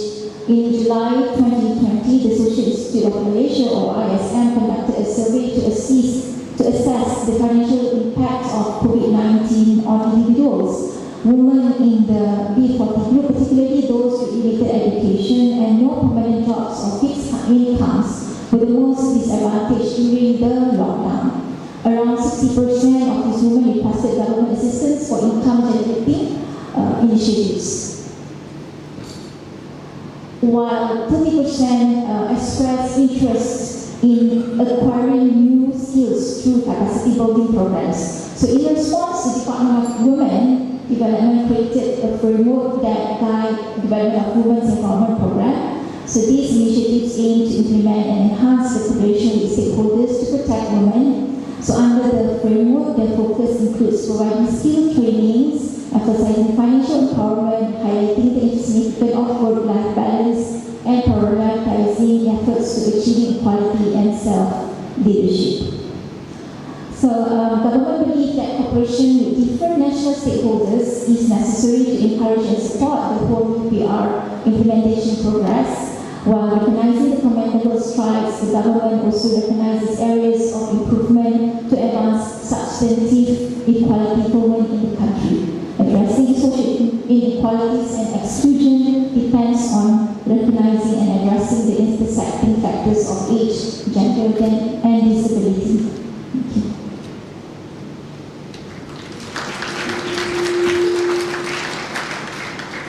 Thank you very much, Dr. Thank you for sharing with us the initiatives undertaken by the government of Malaysia in promoting women's rights, as well as sharing with us how the UPR has complemented efforts in empowering women in the context of economy and education. On this note, it's my great pleasure to introduce our next speaker, Dr. Farah Binti Yusufi, who is currently the Children's Commissioner to Sukham. Dr. Farah Yusufi is a senior lecturer at the Faculty of Law, University of Malaya, and has been a faculty member since December 2007. Prior to that, she had served the Ahmad Ibrahim Kuliah of Laws, International Islamic University, for 15 years, since having obtained her LLB and Masters of Comparative Laws. Dr. Farah obtained her PhD from Cardiff University, Wales, United Kingdom, in the year 2002 with a thesis on the social legal analysis on protecting children from child abuse and neglect. Her wider research interest includes and is not limited to criminal justice, child justice, protection of children and sexual reproductive health issues, and the implementation and enforcement of children's rights in Malaysia. Without further ado, it's my great pleasure to give the floor to Dr. Farah.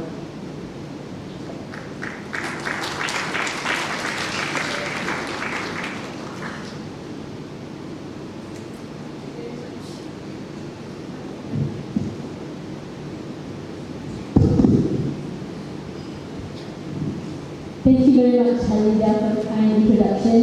Your Excellencies, distinguished guests, my respected fellow panelists, ladies and gentlemen, respected members of the floor.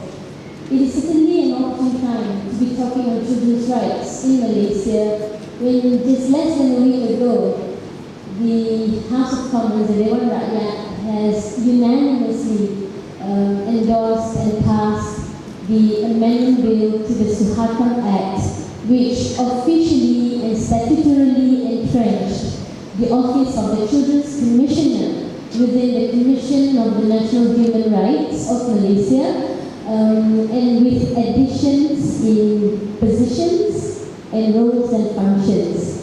So I am keen and look forward to the passing of the amendment bill by the Senate, and for it to come into force, for it will certainly strengthen the office of the Children's Commissioner in the future, and to serve the total of 27% of our population of children, 9.13 million in Malaysia. So I will be just focusing on two areas, that is to discuss on the roles of the Office of the Children's Commission, so as to eliminate any confusion in respect to our role, as we have heard that some are not very clear as how we function. So first of all, akin to the role of the National Human Rights Commission Suhakam, we are principally an oversight authority. An oversight authority to the compliance of agencies and bodies that work in pursuit of upholding children's rights. And naturally, as an oversight authority as well, we also oversee and address any transgressions to those rights. Secondly, and I think this is a very important role, is to act as a bridge between the government, the agencies, and the CSOs, and the children. And in the past 3 years, since the Office of the Children's Commissioner been established administratively, it has proven to be an effective bridge between not just children, CSOs, and the government agencies. And we mustn't lose sight of the importance of being an effective bridge. We have to remind ourselves that we are not the government, and we are also not the NGOs. To work in the best interest of children, we must be an independent bridge.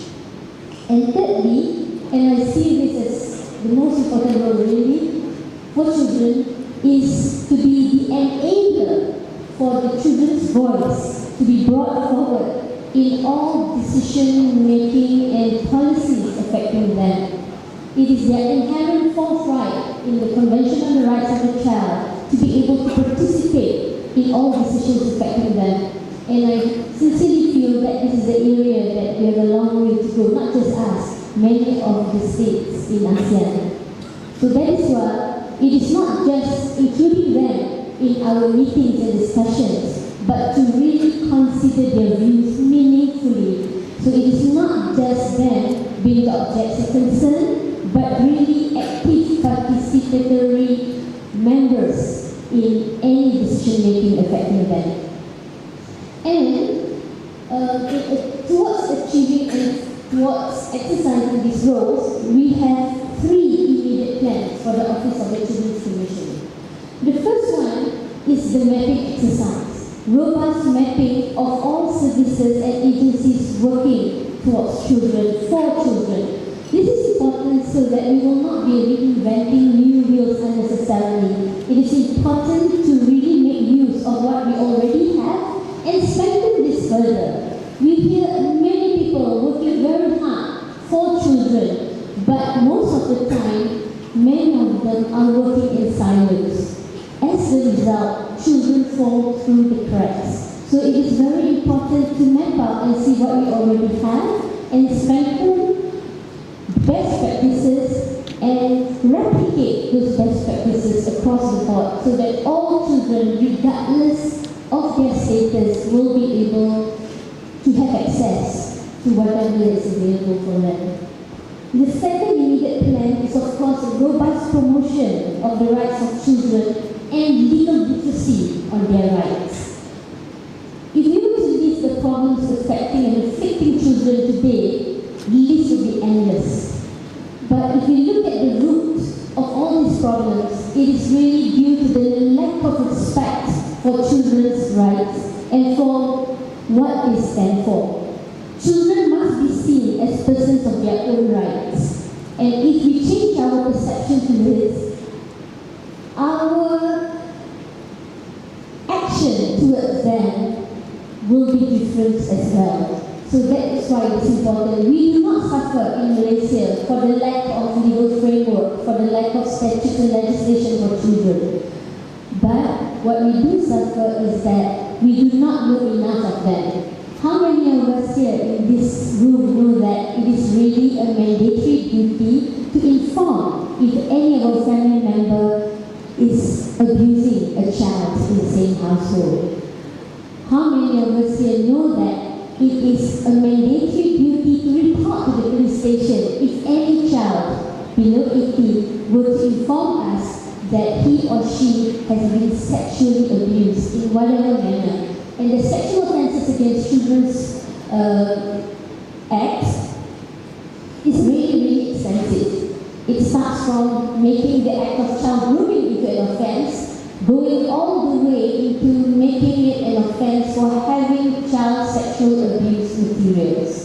But then again, because of lack of awareness of the existence of these laws, we somehow fail on the children in upholding of their rights. And finally, and very importantly as well, is the institutionalization of specialized trainings on children for all stakeholders involved in children. If we realize that children have got special needs and needs to be treated differently, then we will not be treating them like little adults. So it is so important to have this specialized training so that we can really make our laws and our regulations and our administrative guidelines work in the best interest for children. And finally, it is our dream, my personal dream, that when we look at children as children first, and whatever they have done as subsequent to the fact that they are children and warrant our special attention and action. Thank you very much.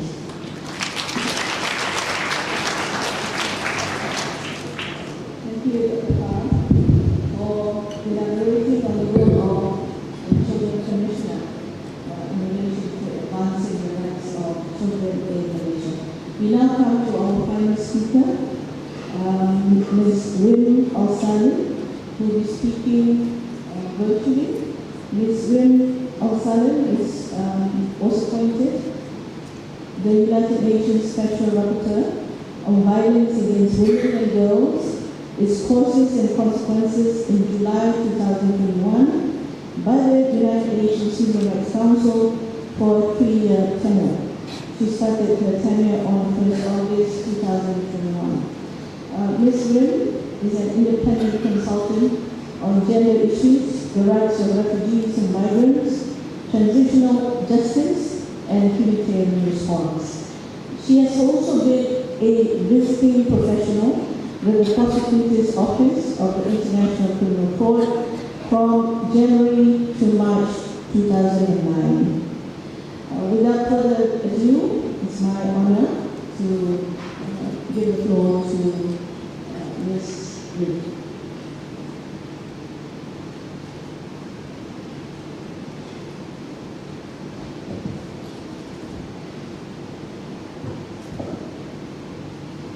Mrs. Can you hear me?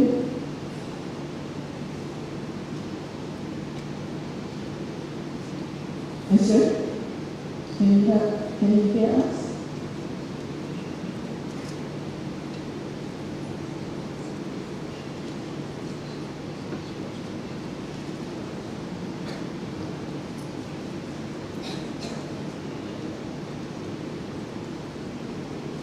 Can we seek assistance?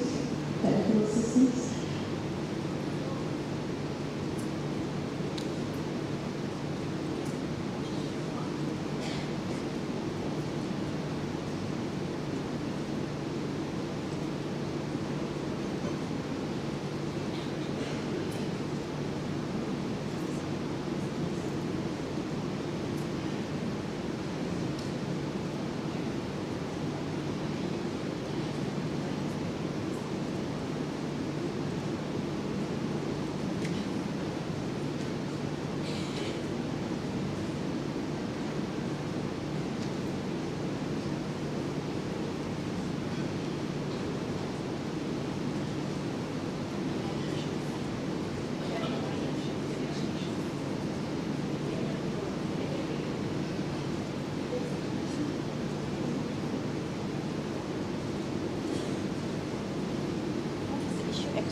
Ladies and gentlemen, I seek your patience. We are facing some technical issues.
facilitate greater participation of businesses in this process. To my mind, without the role of businesses or the full potential of the UDHR can only be fulfilled or can only be realized with the meaningful and effective involvement of all relevant stakeholders, including businesses, as envisioned by Mr. Tanti. Thank you.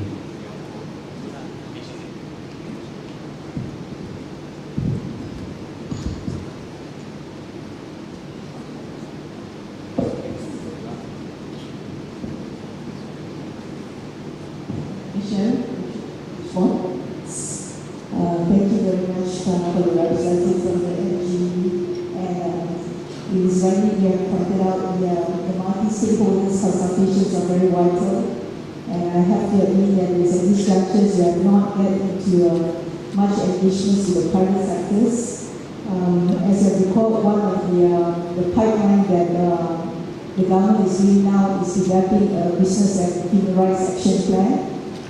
That's where we are starting to engage as many stakeholders as possible beyond the CSO and the private sectors. This is in our pipeline for the UDHR process. We want to build partnerships like many of our panelists have pointed out, so that how we can meet real changes on the ground and to better understand the problems on the ground, and also to strengthen our ownerships on the whole entire UDHR process. More importantly is to impact real change that will benefit the people on the ground. I assure you that we will continue to enhance our multi-stakeholders collaborations in undertaking this UDHR exercise. Thank you, Sharon. Now that we have addressed the technical issues, my apologies to Ms. Lim. Sorry for the delay. So may I invite you again to deliver your talk on the topic end violence against women. Thank you. Thank you. Can you hear me? Yes. Yes, you can. Okay, wonderful. I can hear myself to speak, so can this be addressed? Yeah, okay, wonderful. So, Excellencies, distinguished guests, thank you so much to the Ministry of Foreign Affairs in Malaysia for the kind invitation, and also to the United Nations Resident Coordinator's Office for facilitating my participation. I'm really sorry actually that I was not able to be with you in person. It's something I would have really liked, so hopefully there will be further opportunities in the future. I've actually been asked to focus on the complementary role of the Special Procedures mandate holders and the UDHR in facilitating states' human rights obligation, including in curbing violence against women, which, as you know, is my mandate. It's actually the oldest mandate among the special procedures. Next year, it will be 30 years old. So, before I get into the specifics, just to say that the Universal Periodic Review and the Special Procedures of the Human Rights Council are two distinct mechanisms within the United Nations Human Rights Framework, each playing a crucial role in promoting and protecting human rights, including, of course, when it comes to gender equality and addressing violence against women. And while they do operate independently, they do very much complement each other. And I want to speak briefly to the 8 ways in which they complement each other. So while the UDHR offers a comprehensive review, the special procedures provide specialized and specific expertise. So the UDHR offers a comprehensive review of the country's overall human rights situation, covering various issues pertaining to human rights, including with regards to gender equality and ending violence against women. In contrast, the special procedures provide specific and specialized expertise through, obviously, the appointment of independent experts that are experts in their field. So we provide this knowledge and our expertise to the service of states and other stakeholders, like civil society, like national human rights commissions and others. The second way in which they complement each other is UPR offers general recommendations and we offer more specific recommendations. So if you will, we take the general recommendations that the UPR presents and we drill down on more specific situations. So while, as was mentioned by the other speakers, the UPR has many recommendations with regards to how Malaysia can advance gender equality, we have taken specific issues and looked at them much further. Through our engagements with the government of Malaysia, through letters. So I'll just say very briefly that over the years, through the letters that we have sent to the government of Malaysia on gender equality and ending violence against women, we have addressed the issue of gender equality with regards to women that are nationals of Malaysia, but of course also women that are non-national, so that could be migrants. We have looked at, for example, threats to indigenous women through the work of extractive industries or companies. We have looked at, as was mentioned, the issue of sexual violence against children, including girls, or women human rights defenders, or women that have diverse sexual orientations, or issue of return of Malaysian women and children from northern Syria. So these are all kinds of issues that we have drilled down on, as I mentioned. The third issue is the stakeholder engagement. And here I want to, of course, say that both mechanisms allow for the involvement of stakeholders, including civil society organizations, in the human rights monitoring process. Civil society can submit reports and provide input to both the UPR and the special procedures, contributing with very valuable information on the situation of women in Malaysia and efforts to combat violence against them. The fourth way is the interactive dialogue and the follow-up. The UPR involves an interactive dialogue between states, whereas the special procedures often engage in direct communication with governments, and of course, as you know, we also conduct country visits. And I should highlight here that Malaysia is a country that regularly receives special procedures and mandate holders, which is really remarkable. We do not take this as a given. I have counted at least 9 visits by special mandate holders to Malaysia, which of course reflects the openness of the country to engage and dialogue on human rights. And both the UPR and the special procedures include the follow-up process that encourages states to implement the recommendation. The combination of peer review, expert scrutiny provided through the special procedures can definitely enhance the effectiveness of human rights protection, including on violence against women. The fifth issue is collaboration and coordination. And here I would say that states can use the UPR and special procedures to collaborate and coordinate efforts in addressing common human rights challenges. And the recommendations from both mechanisms may overlap, reinforcing the importance of specific actions. So I want to take a specific example.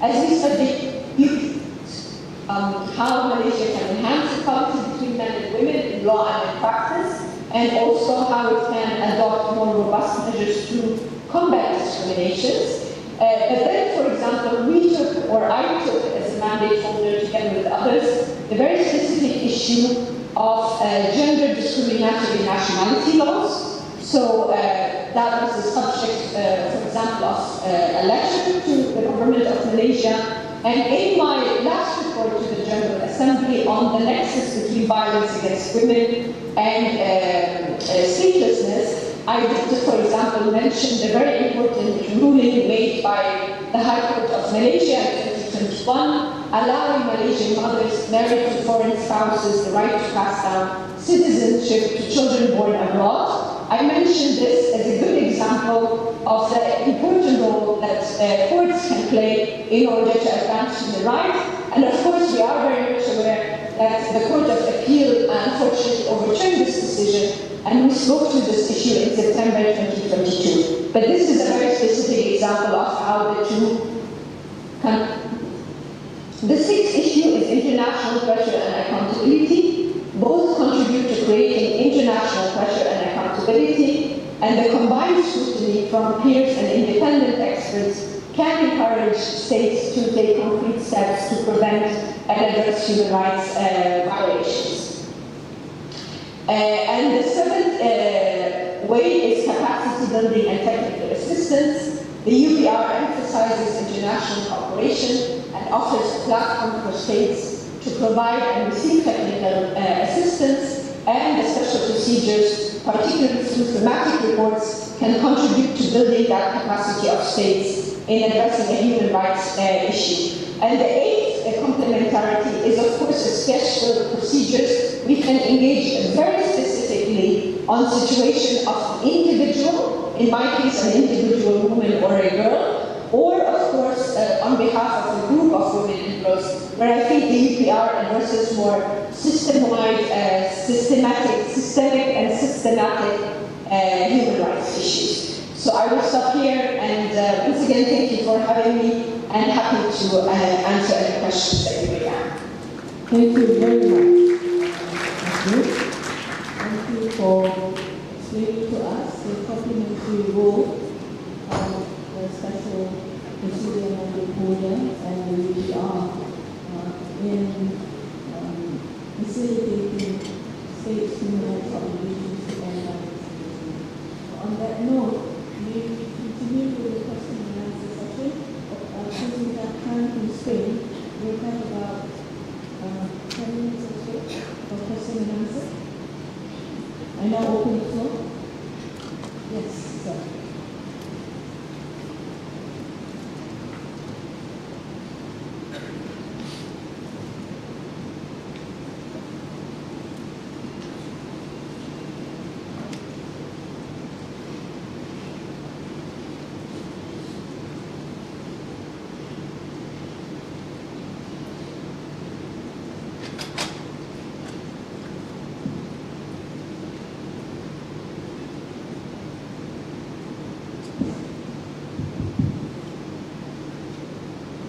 Hello everybody, my name is Kumar from Surat, and I'd like to comment on the issue of business human rights as raised by my friend Ismail. I'd like to point out that recently there was a press conference done by our local minister, Dr. Sri Azalina, with respect to the National Action Plan 2023 to 2025, where she mentioned issues on business human rights as well as climate change, which both are interrelated. And I think what she mentioned is that the government is seriously looking to formulating enabling policies to address these issues. I can't be too long. Secondly,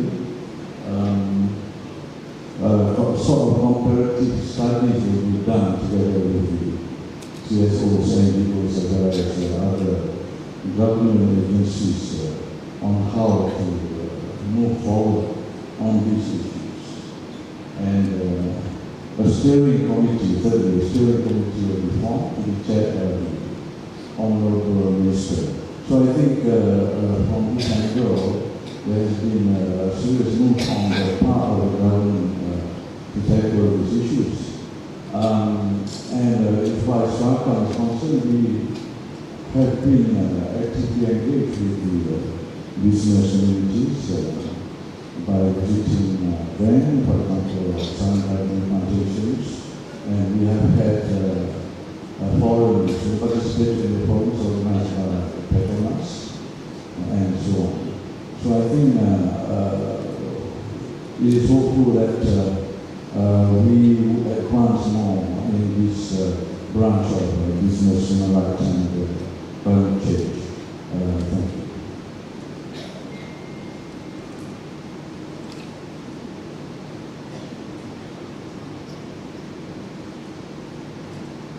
Thank you for your comments, Pandu. Right, there's another question. Yes. Hi, good morning. My name is Asia. I'm a refugee youth outreach volunteer. And I want to thank all the panelists first of all for bringing up the different topics, especially for focusing on inclusion of the different groups. Because like Dr. Kyuja, you mentioned, without inclusiveness, we can't really achieve the rest of the goals.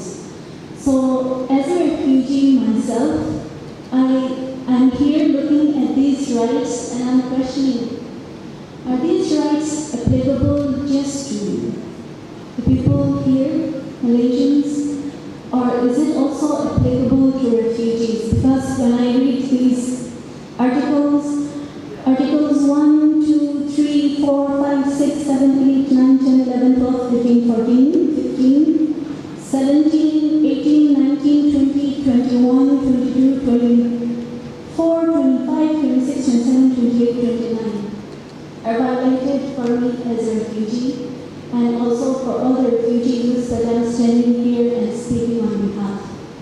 So my first question is, when will refugees be recognized as humans or human enough for these rights to be applied to them as well? And my second question is, if not all these rights, can I just request from everyone here, what about the right to education? If you could just grant us that one right and legalize it for refugees to go to schools and have access to formal education, I think together we can change the world. Because right now, many refugee children are out of school. They don't have access to formal education. It's mostly community-based learning centers. And I doubt that most of us, whether youths, adults, or children, even know of these rights. So if you could educate us on these rights, we will make your dreams come true. Your SDGs will not just be ideals, but a practical solution will come to these. And all these rights, they will no longer be just points on paper, but actual steps that we all can work together towards. Thank you. Thank you very much for your important questions. May I ask?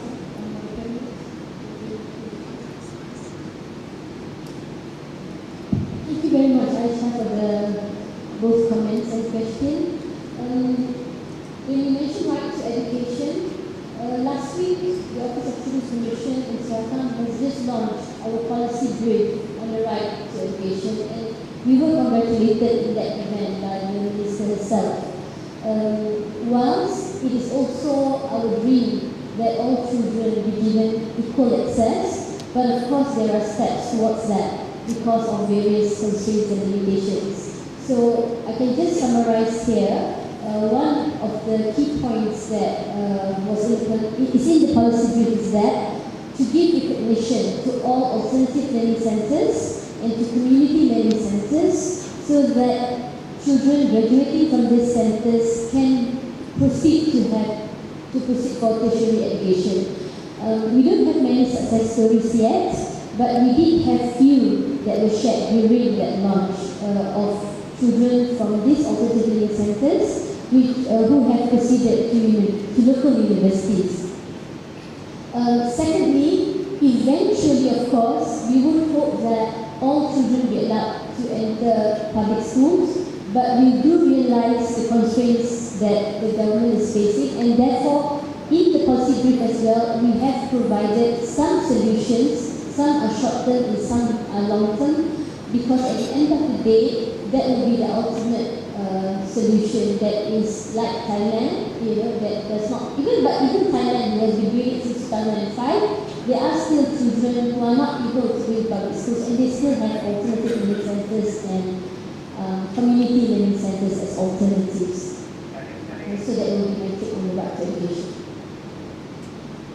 Thank you, Dr. Pang, for your response.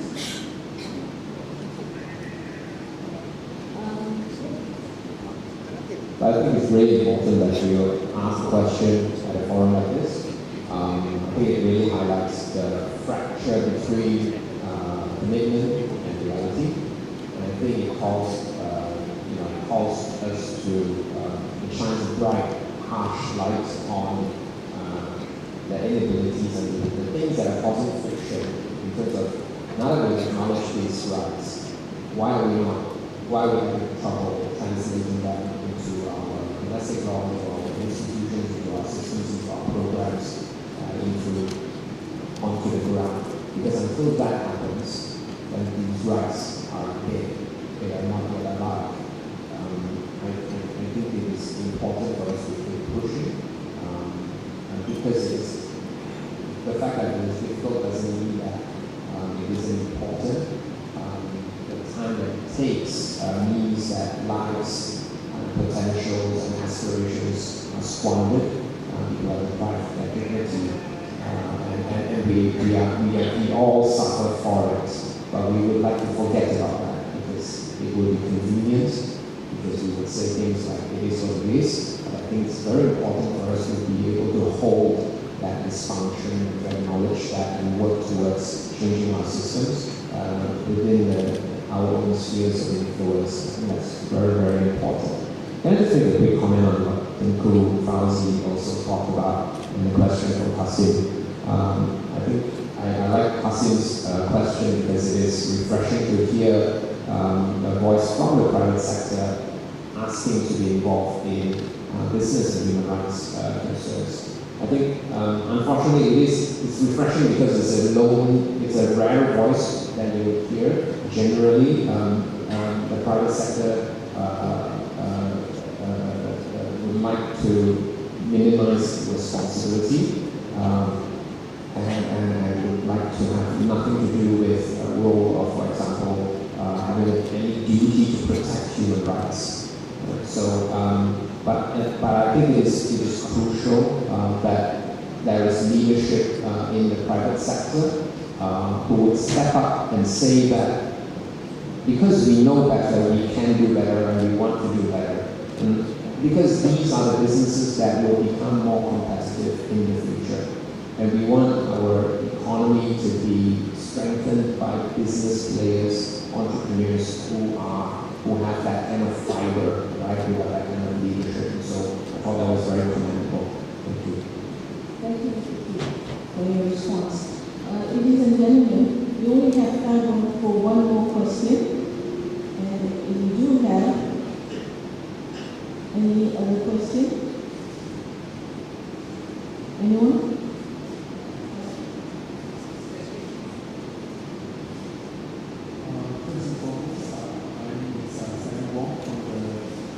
Excuse me, sir, may you sit down?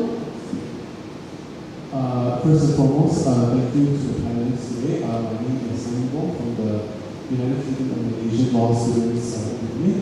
So my question, first and foremost, I'd like to reciprocate Dr. Peters and Dr. Farah and Lee's importance and stress on the independence of national human rights institutions such as SUHAPA, and perhaps even independent institutions such as Independent Police Product Commission, IPCC.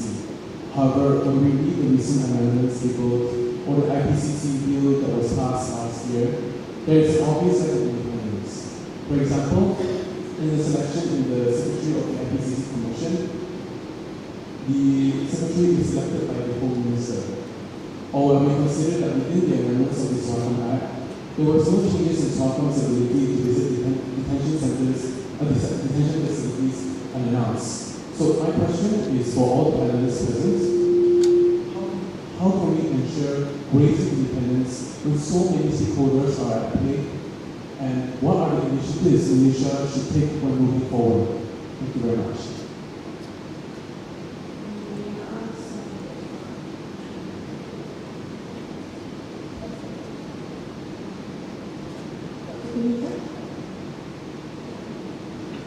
Yes, thank you, sir. reference to the IPCC law itself, I think it went back and forth quite a bit before the final passing of the law. And this law is currently with a different institution. Previously, it was with the Governance and Integrity Agency when it was IPCMC, and then now it's IPCC, so it's with the Ministry of Home Affairs. It's not under my so I will not be able to comment too much on that. But with reference to the amendments to the Symbolic Act, where we are able to attend to visit places of detention, for example, unannounced, I think this was something that we discussed quite a bit, quite extensively with our stakeholders when we were actually looking at the priorities of and the provisions of the law itself. But of course, for Suharto, what is important is that we follow the guidelines and any written law of that particular institution.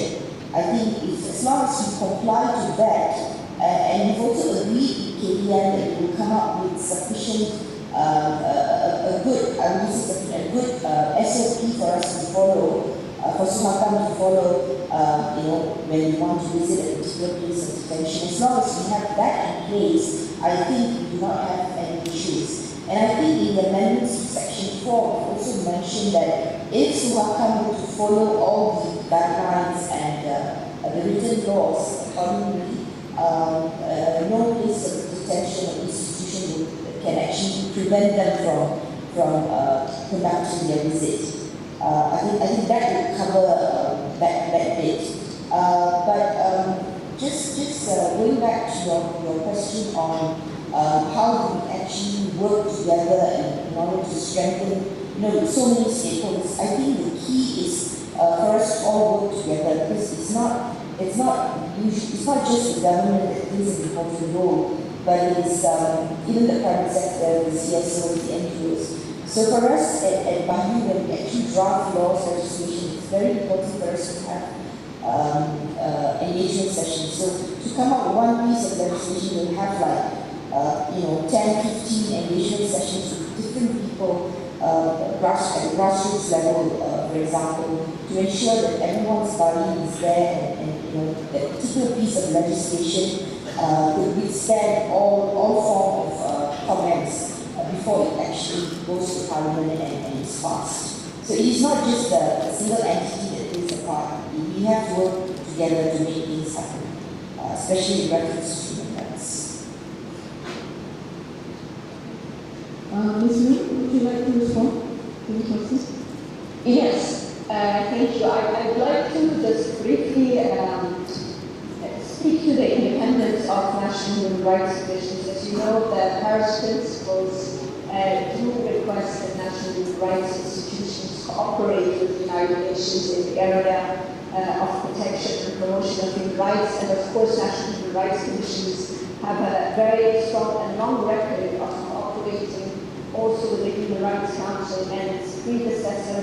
They provide vital information regarding the human rights record of the country, as well as furnishing recommendations. So we need to strengthen that engagement, and special procedures can also help in reasserting the role of an independent human rights commission, and also in asserting its role in the society. So we have to continue to support each other mutually.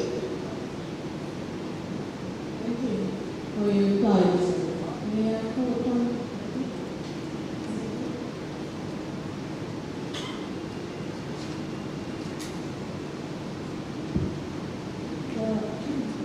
I think that we need to cooperate with different stakeholders on the matter, especially on women and girls empowerment. So, as I mentioned just now, we work together with different kind of stakeholders, whether government agencies, even national human rights institutions, NGOs. So, in order for us to make sure that the rights of the women and girls, especially, is preserved. Thank you.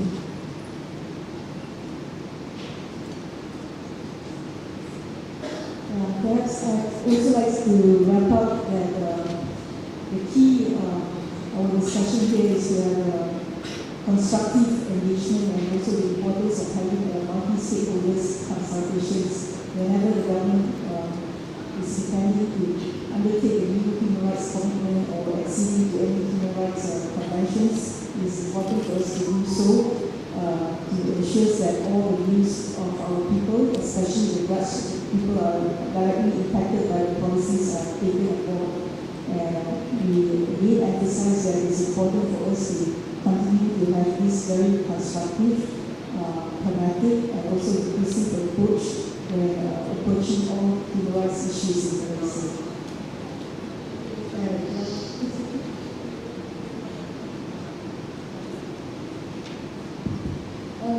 Thank you very much for all the questions that were raised and again for this opportunity. Yes, I think what is more important is that we cannot do this alone. Neither Singapore can do this alone, nor the agencies can do this alone. We need to collaborate more. And what I found out in my short 9 months and 2 days today of being a student commissioner is that we do not reintegrate our efforts very well. You know, everybody is working in silos, and because of that, in the area of child protection particularly, children would fall through the cracks.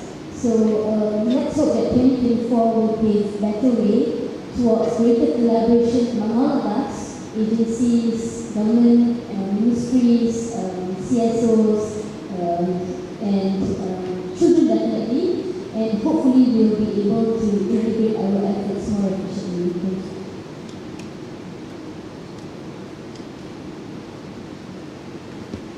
Thank you. Thank you very much, panelists, for your time and advice, and thank you very much, members of the audience, for your questions. I'm afraid we have come to the end of the session, and before I hand over to the MC for today's ceremony, let me thank again each and every speaker for their very insightful talk on the role of the UDHR in contention of the human rights today. So I would like to ask you to join me to express our appreciation by giving them a 100th round of applause.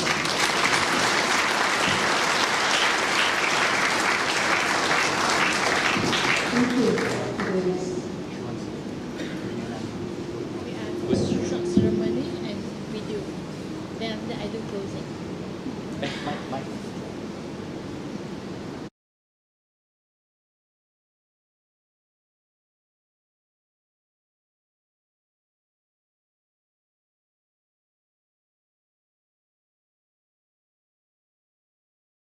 Human rights obligations.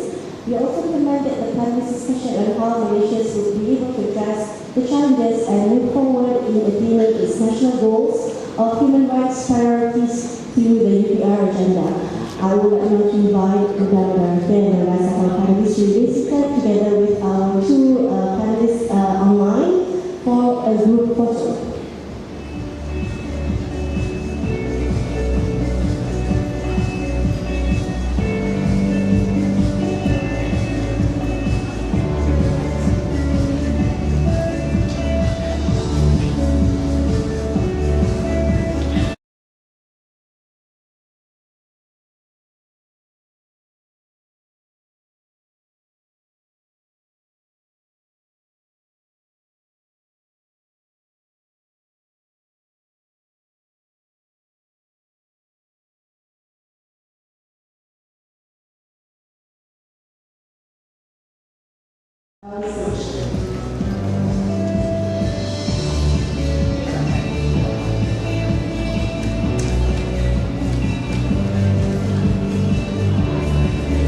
Excellencies, ladies and gentlemen, we are about to move ahead with the next item or the next segment of our today's program.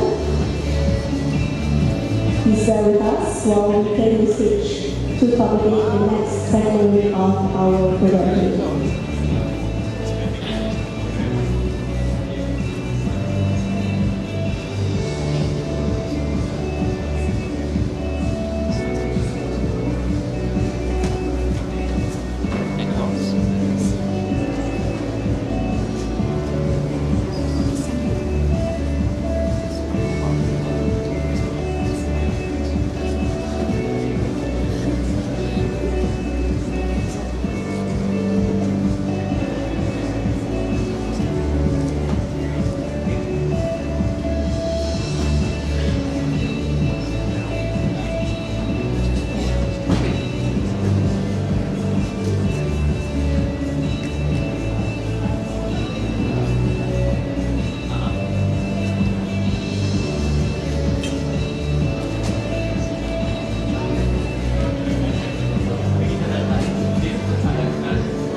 Commissioner Sohakam to the stage for the presentation of Sohakam's activity guidebook for the Human Rights Best Practices in Schools program or AHAM.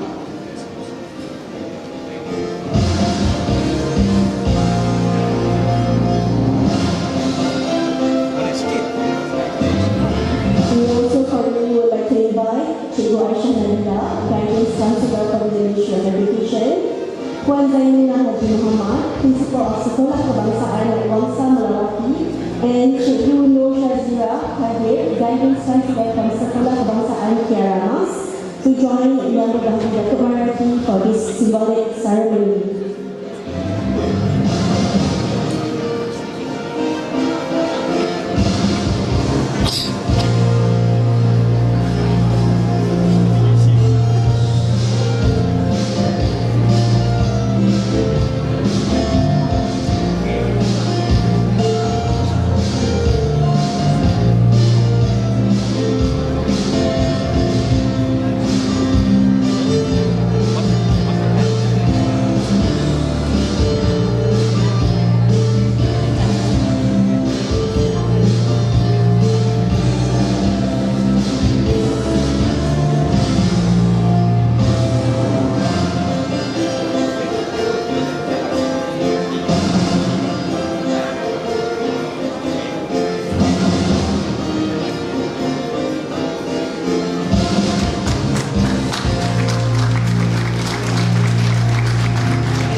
Excellencies, ladies and gentlemen, the AHAM program is jointly developed by Sohakam and the Ministry of Education and was introduced in schools since 2009. The program's main objective is to increase the awareness of human rights to teachers and children. The publication of the activity guidebook aims to help teachers and schools to implement the educational activities relating to human rights. Thank you everyone. We would like to invite our listening guests on the stage to take their respective steps.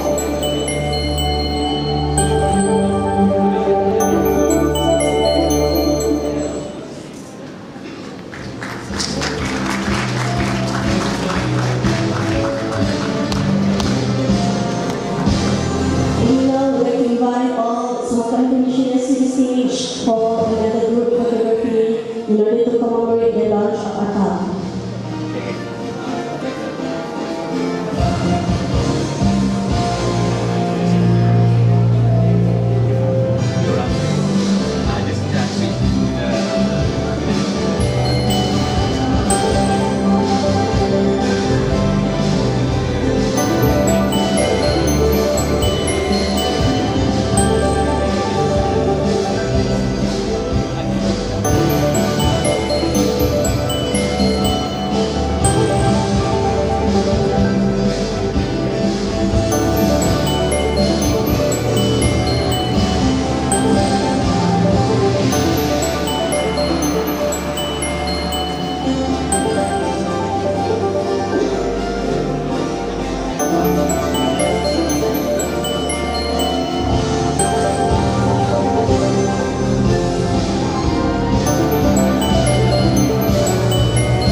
Thank you, Commissioners of Sohakam. Our esteemed guests, we would like to invite all of you to kindly take your respective seats. Excellencies, ladies and gentlemen, now please help to lend your attention to the screening of the informative video on Harmonious Society Towards Achieving National Unity by Sohakam.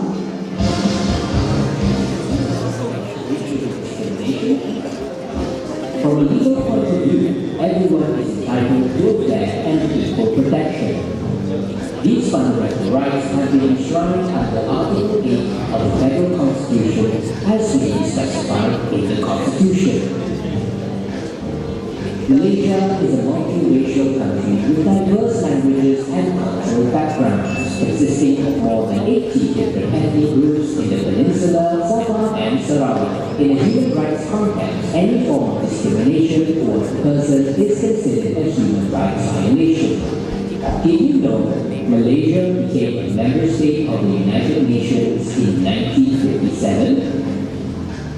Every United Nations member state has a responsibility for ensuring the protection of human rights within the country through the Universal Declaration of Human Rights (UDHR). Therefore, the Human Rights Commission of Malaysia, Suhakam, was established by the Malaysian Parliament under the Human Rights Commission of Malaysia Act 1999 Act 597 on the 9th of September 1999 for the protection and promotion of human rights in Malaysia as set out in the UDHR, but provided that provisions specified are in line with the federal constitution.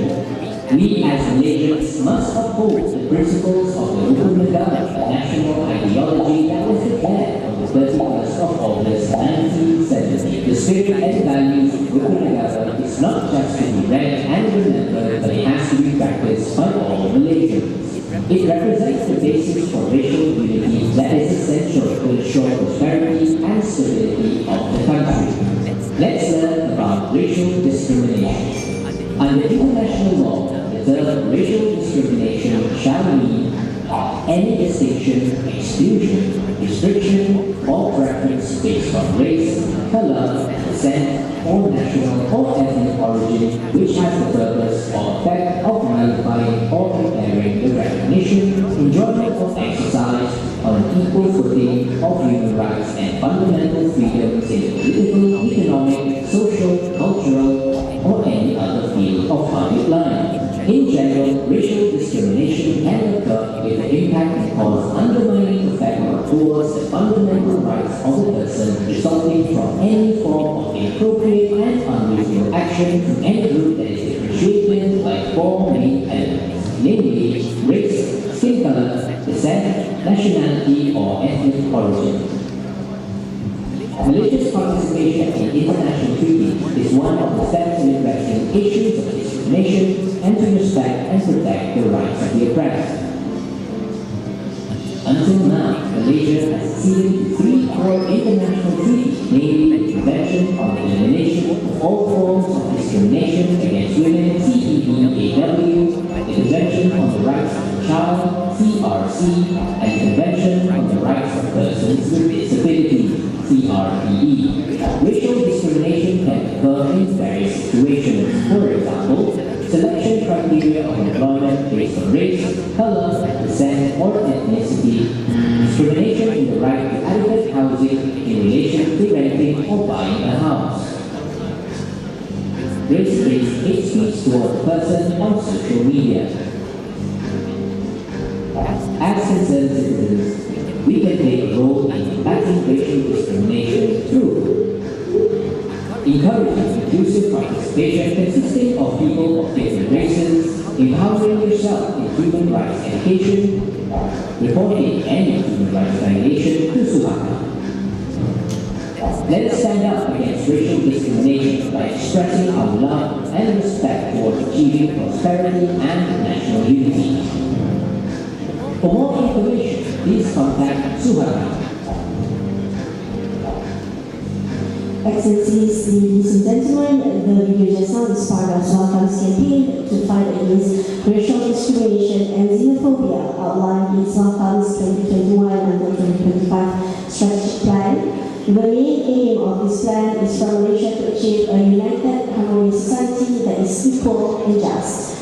Excellencies, ladies and gentlemen, I now have the honor to invite the Honorable Sir, Pendidikan Syarina Zainal Abidin, Director of Policy Research Section, Legal Affairs Division of the Prime Minister's Department, to deliver the closing address on behalf of Madam Welfare Council.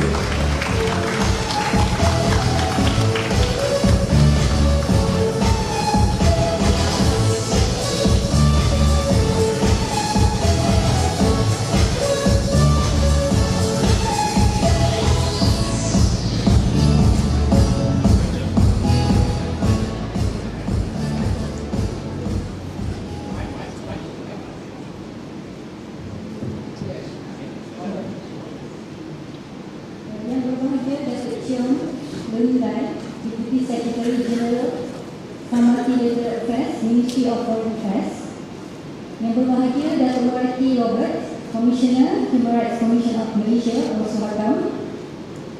Her Excellency Ms. Karima Al-Khoury, United Nations Resident Coordinator for Malaysia, Singapore and Brunei Darussalam. Distinguished guests, ladies and gentlemen. Assalamualaikum warahmatullahi wabarakatuh. Salam sejahtera dan salam Malaysia to all. Firstly, I would like to convey best wishes from the Deputy Minister in the Prime Minister's Department, Tuan Kapal Singh, who is unable to deliver this closing address. I will be delivering this speech on his behalf. I sincerely would like to thank the Human Rights Day Forum 2023 organizers for inviting me to deliver this closing remark. I would like to take this opportunity to extend my utmost gratitude to the Ministry of Foreign Affairs, the Legal Affairs Division of the Prime Minister's Department, the Human Rights Commission of Malaysia, also welcome, and the United Nations in Malaysia for organizing these events. The theme for today's forum, UDHR 75, Malaysia's journey in advancing the human rights agenda through the Universal Periodic Review, is very timely as we commemorate the 75th anniversary of the Universal Declaration of Human Rights, or UDHR, embarked on the 4th UPR, or the Universal Periodic Review, cycle next year. This is to highlight Malaysia's achievement in human rights issues based on the recommendations received in 2018.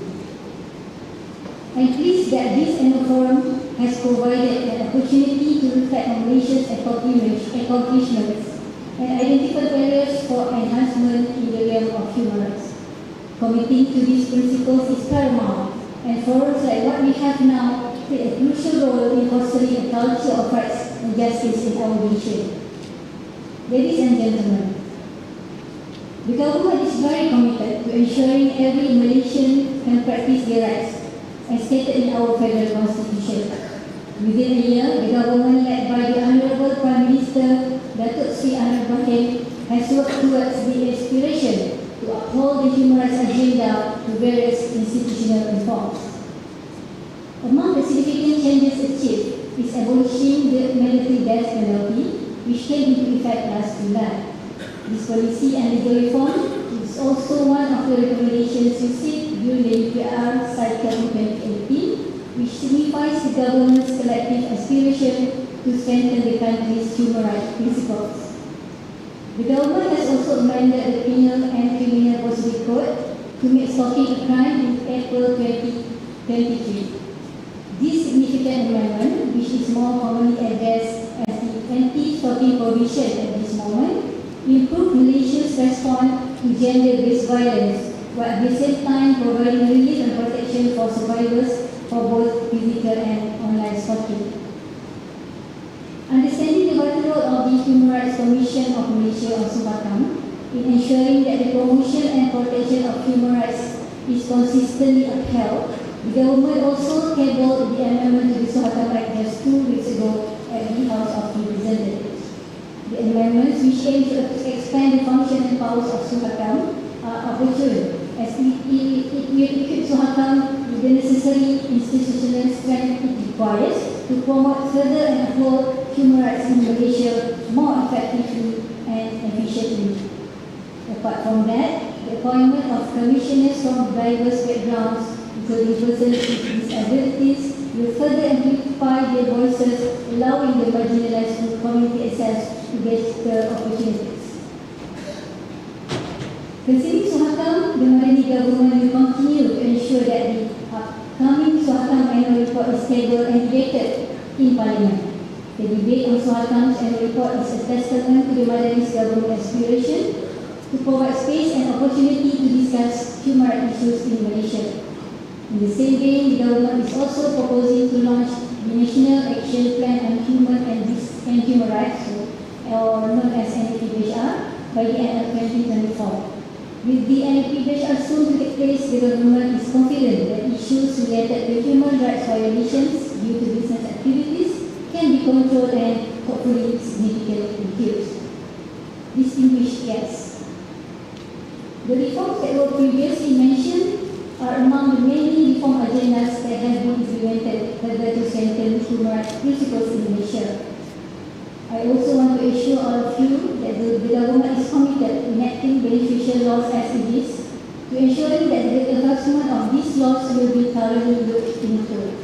However, it must be noted that changes and implementation of law rely heavily on all of us, the people, and also we are. And as we embark into the new year, and despite many challenges ahead, I believe it is essential for everyone to acknowledge the collective duty to make systemic changes for the betterment of our country. Because only by doing the change together, we will be able to build a nation that respects and upholds the rights of every individual, especially the vulnerable segments of our society. Ladies and gentlemen, as we celebrate the 75th anniversary of the Universal Declaration of Human Rights, Malaysia will continue towards more human rights-centric laws within the unique multiracial interests of its people that are tailored to the local context. I take the opportunity to thank the Ministry of Foreign Affairs as the primary coordinator who will lead the Malaysian delegates in the upcoming Universal Period Review cycle. I look forward to receiving constructive recommendations to strengthen Malaysia's current human rights reform agenda. Lastly, allow me to extend my sincerest appreciation to the organizing committee, panelists and speakers, and all of you today, both physical and online attendees, for making this event fruitful. Let's work together for a better tomorrow. Sekian, terima kasih, and thank you. Thank you, Mr. Chairman. Excellencies, ladies and gentlemen, on the note, we have come to the end of today's program. On behalf of the organizers, we would like to thank for your attendance and participation in support of today's celebration of the Human Rights Day. We have the pleasure to invite everyone to the reception hall at the foyer outside of the ballroom to enjoy some refreshments served. Assalamualaikum warahmatullahi wabarakatuh. Assalamualaikum and have a pleasant day ahead.